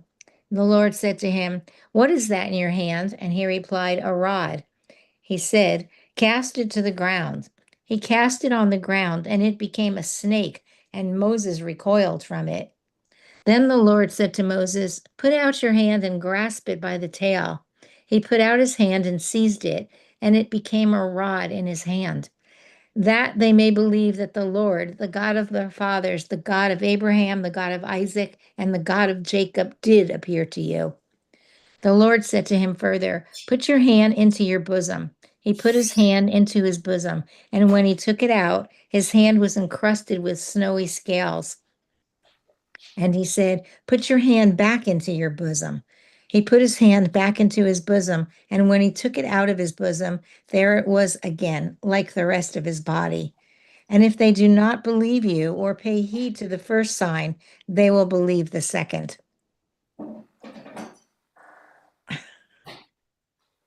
Oh, huh. I don't have any more to read. Okay, no, I'm confused because it's just the Hebrew doesn't make sense to the second. Acharon. That's line 8. One more line, sorry. Okay. Line 9. And if they are not convinced by both these signs and still do not heed you, take some water from the Nile and pour it on the dry ground. And the water that you take from the Nile, will turn to blood on the dry ground. Okay, that's where I wanted to stop. Sorry. Yeah, we have kind of a lot of images that are, you know, Cecil B. that are- DeMille. yeah. I wanted to stop here because the next part of the conversation is, Moses speaking to God again. So I wanted to stop there because we are getting the beginnings of the shows of magic, which at this point are no magic at all. They're things that others could do. They're sleight of hand tricks or something that Arnie could probably enlighten us on, As a matter of fact, an adder will stand rigid if you hold it, and it's just, that's their defense mechanism. Yep. And that other image of putting your hand under your arm and taking it out and it's covered with snow. Well, it doesn't say for how long, but if your underarm is moist and you keep your hand there for a few hours, it will You know how skin becomes white when it stays moist too long. So there's no magic yet, right? We have the beginning of the illusion of take some water out of the Nile and it will turn into blood on dry land. Again, you know, chemicals, iron content. There's lots of explanations. So we're gearing up to something, but first Moses has to have the following conversation. Okay. Oh, Matan had to jump off. That's too bad. Okay. So now the following conversation. I don't know. Craig, why don't you read? And that's going to be, Alan, that's going to be 10 through, let's expand it. Craig, Okay, through 23. It's going to be a big reading. okay, I'm happy to do it, but occasionally I'm freezing up here. I hope that doesn't happen. Here we go. Okay. But Moses said to the Lord, "Please, O Lord, I have never been a man of words, either in times past or now, that you have spoken to your servant. I am slow of speech and slow of tongue." And the Lord said to him, "Who gives man speech? Who makes him dumb or deaf, seeing or blind? Is it not I, the Lord? Now go, and I will be with you as you speak, and I will instruct you what to say." But he said, "Please, O Lord, make someone else your agent." The Lord became angry with Moses. Then he said, "There is your brother, Aaron the Levite. He, I know, speaks readily. Even now he is setting out to meet you, and he will be happy to see you. You shall speak to him and put the words in his mouth. I will be with you and with him as you speak, and tell both of you what to do. And he shall speak for you to the people. Thus he shall serve as your spokesman, with you playing the role of God to him. And take with you this rod, with which you shall perform the signs." Moses went back to his father-in-law Jethro and said to him, "Let me go back to my kinsmen in Egypt and see how they are faring." And Jethro said to Moses, "Go in peace." The Lord said to Moses in Midian, "Go back to Egypt, for all the men who sought to kill you are dead." So Moses took his wife and sons, mounted them on an ass, and went back to the land of Egypt. And Moses took the rod of God with him. And the Lord said to Moses, "When you return to Egypt, see that you perform before Pharaoh all the marvels that I have put within your power. I, however, will stiffen his heart so that he will not let the people go. Then you shall say to Pharaoh, 'Thus says the Lord, Israel is my firstborn son. I have said to you, let my son go, that he may worship me. Yet you refuse to let him go. Now I will slay your firstborn son.'" At a nine encampment. Is this where I said? Yeah. So a quick stop there, just another image about slaying a firstborn son. We have the snake, the drop of blood from the Nile, the drop of water from the Nile that will become blood, and now we have the slaying of the firstborn son. Okay, so I want to continue. I didn't really want to stop there. I just wanted to point that out because now we have the story of Tzipporah coming back into this, and she's not burdened by so much. She has a clarity of vision that. So go ahead. If Craig wants to continue, that's fine. At a night encampment on the way, the Lord encountered him and sought to kill him. So Zipporah took a flint and cut off her son's foreskin and touched his legs with it, saying, "You are truly a bridegroom of blood to me." And when he let him alone, she added, "A bridegroom of blood because of the circumcision." The Lord said to Aaron, "Go to meet Moses in the wilderness." He went and met him at the mountain of God, and he kissed him. Moses told Aaron about all the things that the Lord had committed to him and all the signs about which he had instructed him. Then Moses and Aaron went and assembled all the elders of the Israelites. Aaron repeated all the words that the Lord had spoken to Moses, and he performed the signs in the sight of the people. And the people were convinced when they heard that the Lord had taken note of the Israelites and Oops. You're frozen. We lost Craig. Can someone just finish those last two And he had lines? seen their plight. They bowed low in homage Afterward, Moses and Aaron went and said to Pharaoh, "Thus says the Lord, the God of Israel, let my people go, that they may celebrate a festival for me in the wilderness." But Pharaoh said, "Who is the Lord, that I should heed him and let Israel go? I do not know the Lord, nor will I let Israel go." They answered, "The God of the Hebrews has manifested himself to us.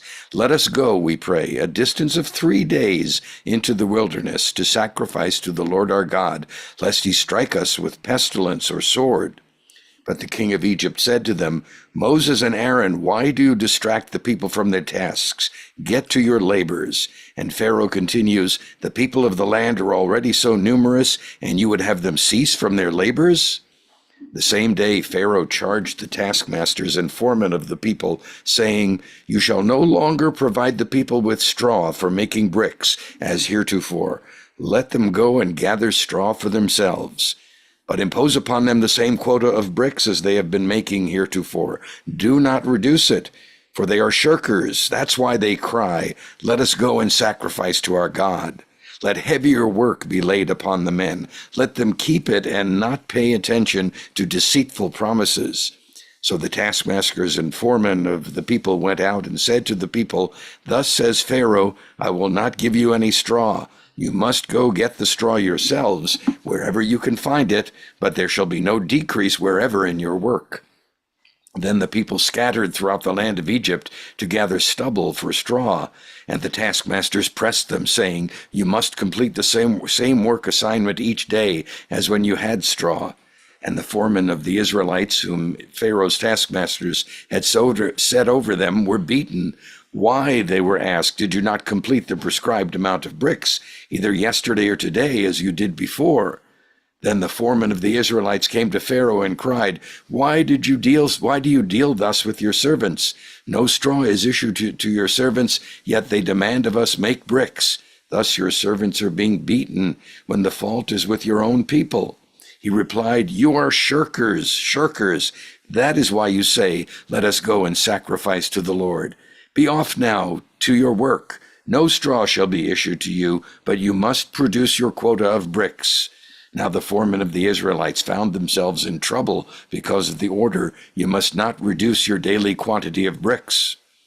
As they left Pharaoh's presence, they came upon Moses and Aaron standing in their path, and they said to them, "May the Lord look upon you and punish you for making us loathsome to Pharaoh and his courtiers, putting a sword in their hands to slay us." Then Moses returned to the Lord and said, "O Lord, why did you bring harm upon this people? Why did you send me? Ever since I came to Pharaoh to speak in your name, he has dealt worse with his people, and still you have not delivered your people." Then the Lord said to Moses, "You shall soon see what I shall do to Pharaoh. He shall let them go because of a greater might. Indeed, because of a greater might, he shall drive them from the land." Aha. Mhm. Shall drive them from the land. Or actually, from his land. I Yeah, misread the translation. Me'aratzenu? yeah. Mi Me'aratzenu. arzo. From his Me'artzo. land. Me'artzo. Yeah. Arnie. So I meant to ask this earlier, but I was preparing my lunch, and it was mentioned that there was a holy mountain besides Mount Sinai. There was another holy mountain. And I was just wondering, were the tops of all mountains considered holy by the people, back in the day? Did they see, like the Hawaiian people now see spirituality in Mauna Kea, you know? So I just found that interesting. Do you have any background on that about, does God dwell on all these mountaintops? I think Yoda was going to answer. Whether they do or not, the mountains were used as communication points. How the reason that we have this Jewish calendar, and the Jewish calendar was basically manifest from mountaintop to mountaintop away from Jerusalem. And we know militarily too, the high grounds, the ground that's that has the advantage. So I think there was a question always with the names of all these various mountains anyway. Because I think this mountain was Horeb, right? But Yeah. people Yes. aren't right. It is, and it's another name for Mount Sinai. They Right. are. The whole thing of Mount Sinai is just, there are a number of, there's a Jebel Musa, and there's a Mount Sinai, and there's Mount Horeb, and we don't actually know. But in the same way that there are different names for different people, there are different names for different places, but the wise people who have spent their life studying this make it sound like it's one and the same, that Mount Horeb is Mount Sinai with a different name. Thank you. I'm fascinated by this Parsha's description of God's management technique. I've got this job for you to do. It's going to be a tough job, but you go and do it, and I'll be there to support you. And by the way, you're not going to succeed. Everything I tell you to do, you're going to be told no. Wait a minute.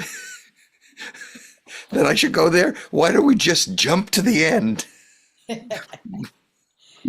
That's exactly the problem. The jumping to the end does not allow for the time spent understanding the idea of being enslaved. So how could you understand what enslaving others means? Mhm. And how could you understand the heart of a stranger if you have not just this minute, but tried to bring up children and to continue your people through all this adversity? That time has to do with bringing in new generations and what, all of that entails, because we have a clear description of how wonderful the situation was for them, that they could multiply so easily in the best land, in the best of conditions. So now, in order to become, that process has to now become real. It's allegory, of course. Craig, you have something to say? Yes, this is pretty exciting because I don't think I've ever gotten this far in the Torah before. And you brought up why the killing of the firstborn after that's what they did. It seems like an eye for an eye, retribution. Well, what do I know? But insofar as the rod, if I understand it correctly, Moses would take the rod, turn it into a snake at any time to convince the fellow Jews that he had the power, or did he just describe what happened? Or would he actually perform the rod into a snake thing over and over to say, hey, if you don't think I'm the real thing? So Watch this. did he have that power with Pharaoh to do it as well and pull his hand out of his bosom? Anyway, I got intrigued by the mountaintop and, of course, current events. And when we think about a mountaintop, we think about the high ground. But a lot of times we think about the moral high ground, which we want to be on that. So what's more valuable, the moral high ground or the actual high ground? And then that kind of leads to what's the better thing to have? The morality behind your argument or to have the might? And it seems to me the very last thing that Alan read said it's better to have the might because morality is not going to get it done. And it's sort of creepily, it's eerily similar to what Boy, Might what a makes time right. to drop off in the middle of such an important thought. Okay, he gets to speak when he comes back. But actually, that's a very good point. And that point can be asked at any time we sit and study Torah together. And it can be asked in our day. And it is asked in our day. And, I know we can speak without mentioning names, but the idea of a moral high ground is that everyone has it. We do have that. That is part of being human. We have an understanding of morality that is embedded in us. And it takes a mighty power to take that away from us. That is the ultimate power someone can have over us as humans. That's my vision. That's my understanding. I don't know if their hand up first, Yehuda or Arnie. Yehuda had it. Okay, go ahead, Yehuda, and then Arnie. To address what Alan said and your follow-up about why not just jump to the end of the story. It seems like, not just Judaism, but other persuasions as well go by the strength of the journey being the most important thing. It's not the end point at all. It's that how do we get there, and all the learning and everything that's important is the stuff that happens on the way. Arnie? Well, I'm just putting this in perspective. We're talking about the moral high ground, and God's telling them to go to this other land and kick out their cousins, the other inhabitants. I know they might, at this point, 400 years, be more distant relatives, but all those groups, are mentioned before, and they're kind of cousins. The Moabites, the Hittites, the Ammonites, all of them. Canaanites. Are they? Canaanites, they're all, and it's happening now too, of course, but we Right. won't get into that. But,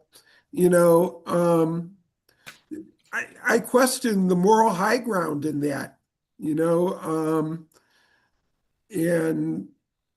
I don't know, anyone else have an opinion?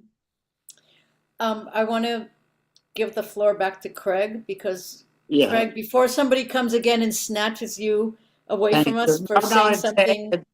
my laptop runs out of power somehow in this location, so I'm back on my phone. But it seemed to me that at the end, and maybe it's Hashem or maybe it's Yehuda, because I did hear a top assistant to the president of the free world say that there's a doctrine now that might makes right. And it's all about power, it's all about force. And it seems to me you get some backup from that ending passage that Alan read that said, Pharaoh will come around when I give you the might, when you have the weaponry, and then you can take care of business.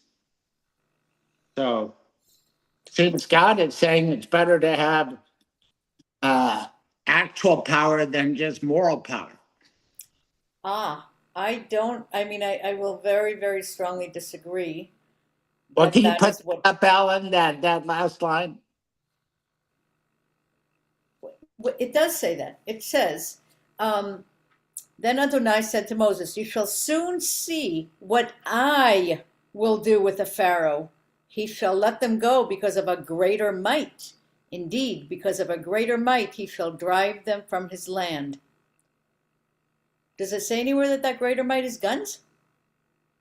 No, No. but it's murder. It's murder. It's No. power greater than. And back to what Arnie was bringing up, the naming of the actual nations that who will defeat in the desert. It's God talk. It's not people talk. It's not instructions to humans, go kill everything in front of you. This is a huge contentious issue in the interpretation. I have less problem understanding how in this country people can interpret it that way. The one that really hurts me is seeing in the land of the actual stories how this is interpreted this way. It's a facile and easy cop-out. It's a cop-out to really understanding because it very clearly does not say, go get your weapons, go mine the minerals of the world in order to create weapons, in order to you personally, each individual, smite your enemies.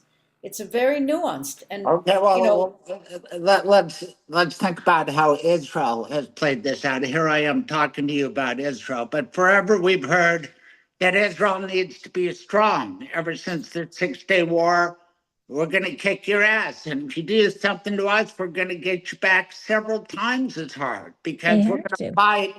Because the argument is that's the only thing they understand is forced and might, and we may be living in a world where I'm not saying it's right or wrong, but it may be the reality. I think that it's really easy to see that because it feels like that's what we're living through. And so Yes. I'm not minimizing that at all. But I think I've been saying this from the time we started studying Torah. Any people who come from a narrow place, from a place of oppression, and come into a place of spaciousness can have miraculous outcomes. And those miraculous outcomes, the ability to be creative and to problem solve, can be science or war. We're not told which one. We're not told which one is the one that we are going to be able to do. We're just being told that when you leave a narrow place and remember what it was like to be oppressed, then, only then, will you be ready to live in society. It's the human choice to take all that and say, we're going to use all these smarts to create weapons, or we're going to use all these smarts to create something else. Solutions. That's a human thing. That is not a God preordained thing, that the Israelites, once they are free from slavery, will create weapons. That's a human interpretation. That's how I have to hold by that. I can't really accept it any other way. That's my very, very strong personal feeling. So Ruth Ellen and then Arnie. Well, to your point is why I have to say this is definitely one of those places where we can't get too literal and it's not a history. And the thing that I keep coming back to that's always been difficult was because Hashem, it's almost slips in there because it's just the story. And Pharaoh hardens heart. First, he tells Moshe, go, I will be with you. You're going to show the strength of Pharaoh, blah, blah, blah, blah, blah. But he doesn't say in what order. And then the other thing that I forgot, why does he start with the last plague? He doesn't give the whole, that was a rhetorical question, but he doesn't start from the beginning and go backwards, that he tries Pharaoh 10 times. And then it just hit me, the repetition. Abraham had 10 trials, 10 tests, right? Now we have the 10 plagues, and Arnie and Craig specifically, because we've talked about this in other years. This is all the tests for the Israelites. The Israelites have to be ready. It has very little to do per se with Pharaoh. That's just to move the story along, which is why you can say Hashem hardened his heart, then he let him go. Then he got pain like human beings do. He was so pained by the locusts, whatever. Okay, let him go. And then he says, wait a minute, no, let him. Does this sound like, peripatetic, crazy people talking about analogies to the present? But the only thing that I read in at this time is that I had forgotten how Moshe gets so upset and said, you told me all these things were going to happen, and yet it made it worse, because that's the humility of Moshe to the degree that he's fulfilling his destiny as opposed to being a prophet per se, because he's the one kind of looking literally at what Hashem said and expecting it to happen, zip, zip, zip. When in fact it's going to be much more circuitous, and all that circuity has to do with us, the children of Israel. And then the one last thing about weapons and all that is over and over again, I am not a seraph. I am not a representative. I am not a messenger, because the only thing that's really going to get through to Pharaoh this is where faith comes in, because it's the whole notion that it is some higher eternal power that transcends whatever humans could think to do to each other to enforce their will against somebody else's will. So it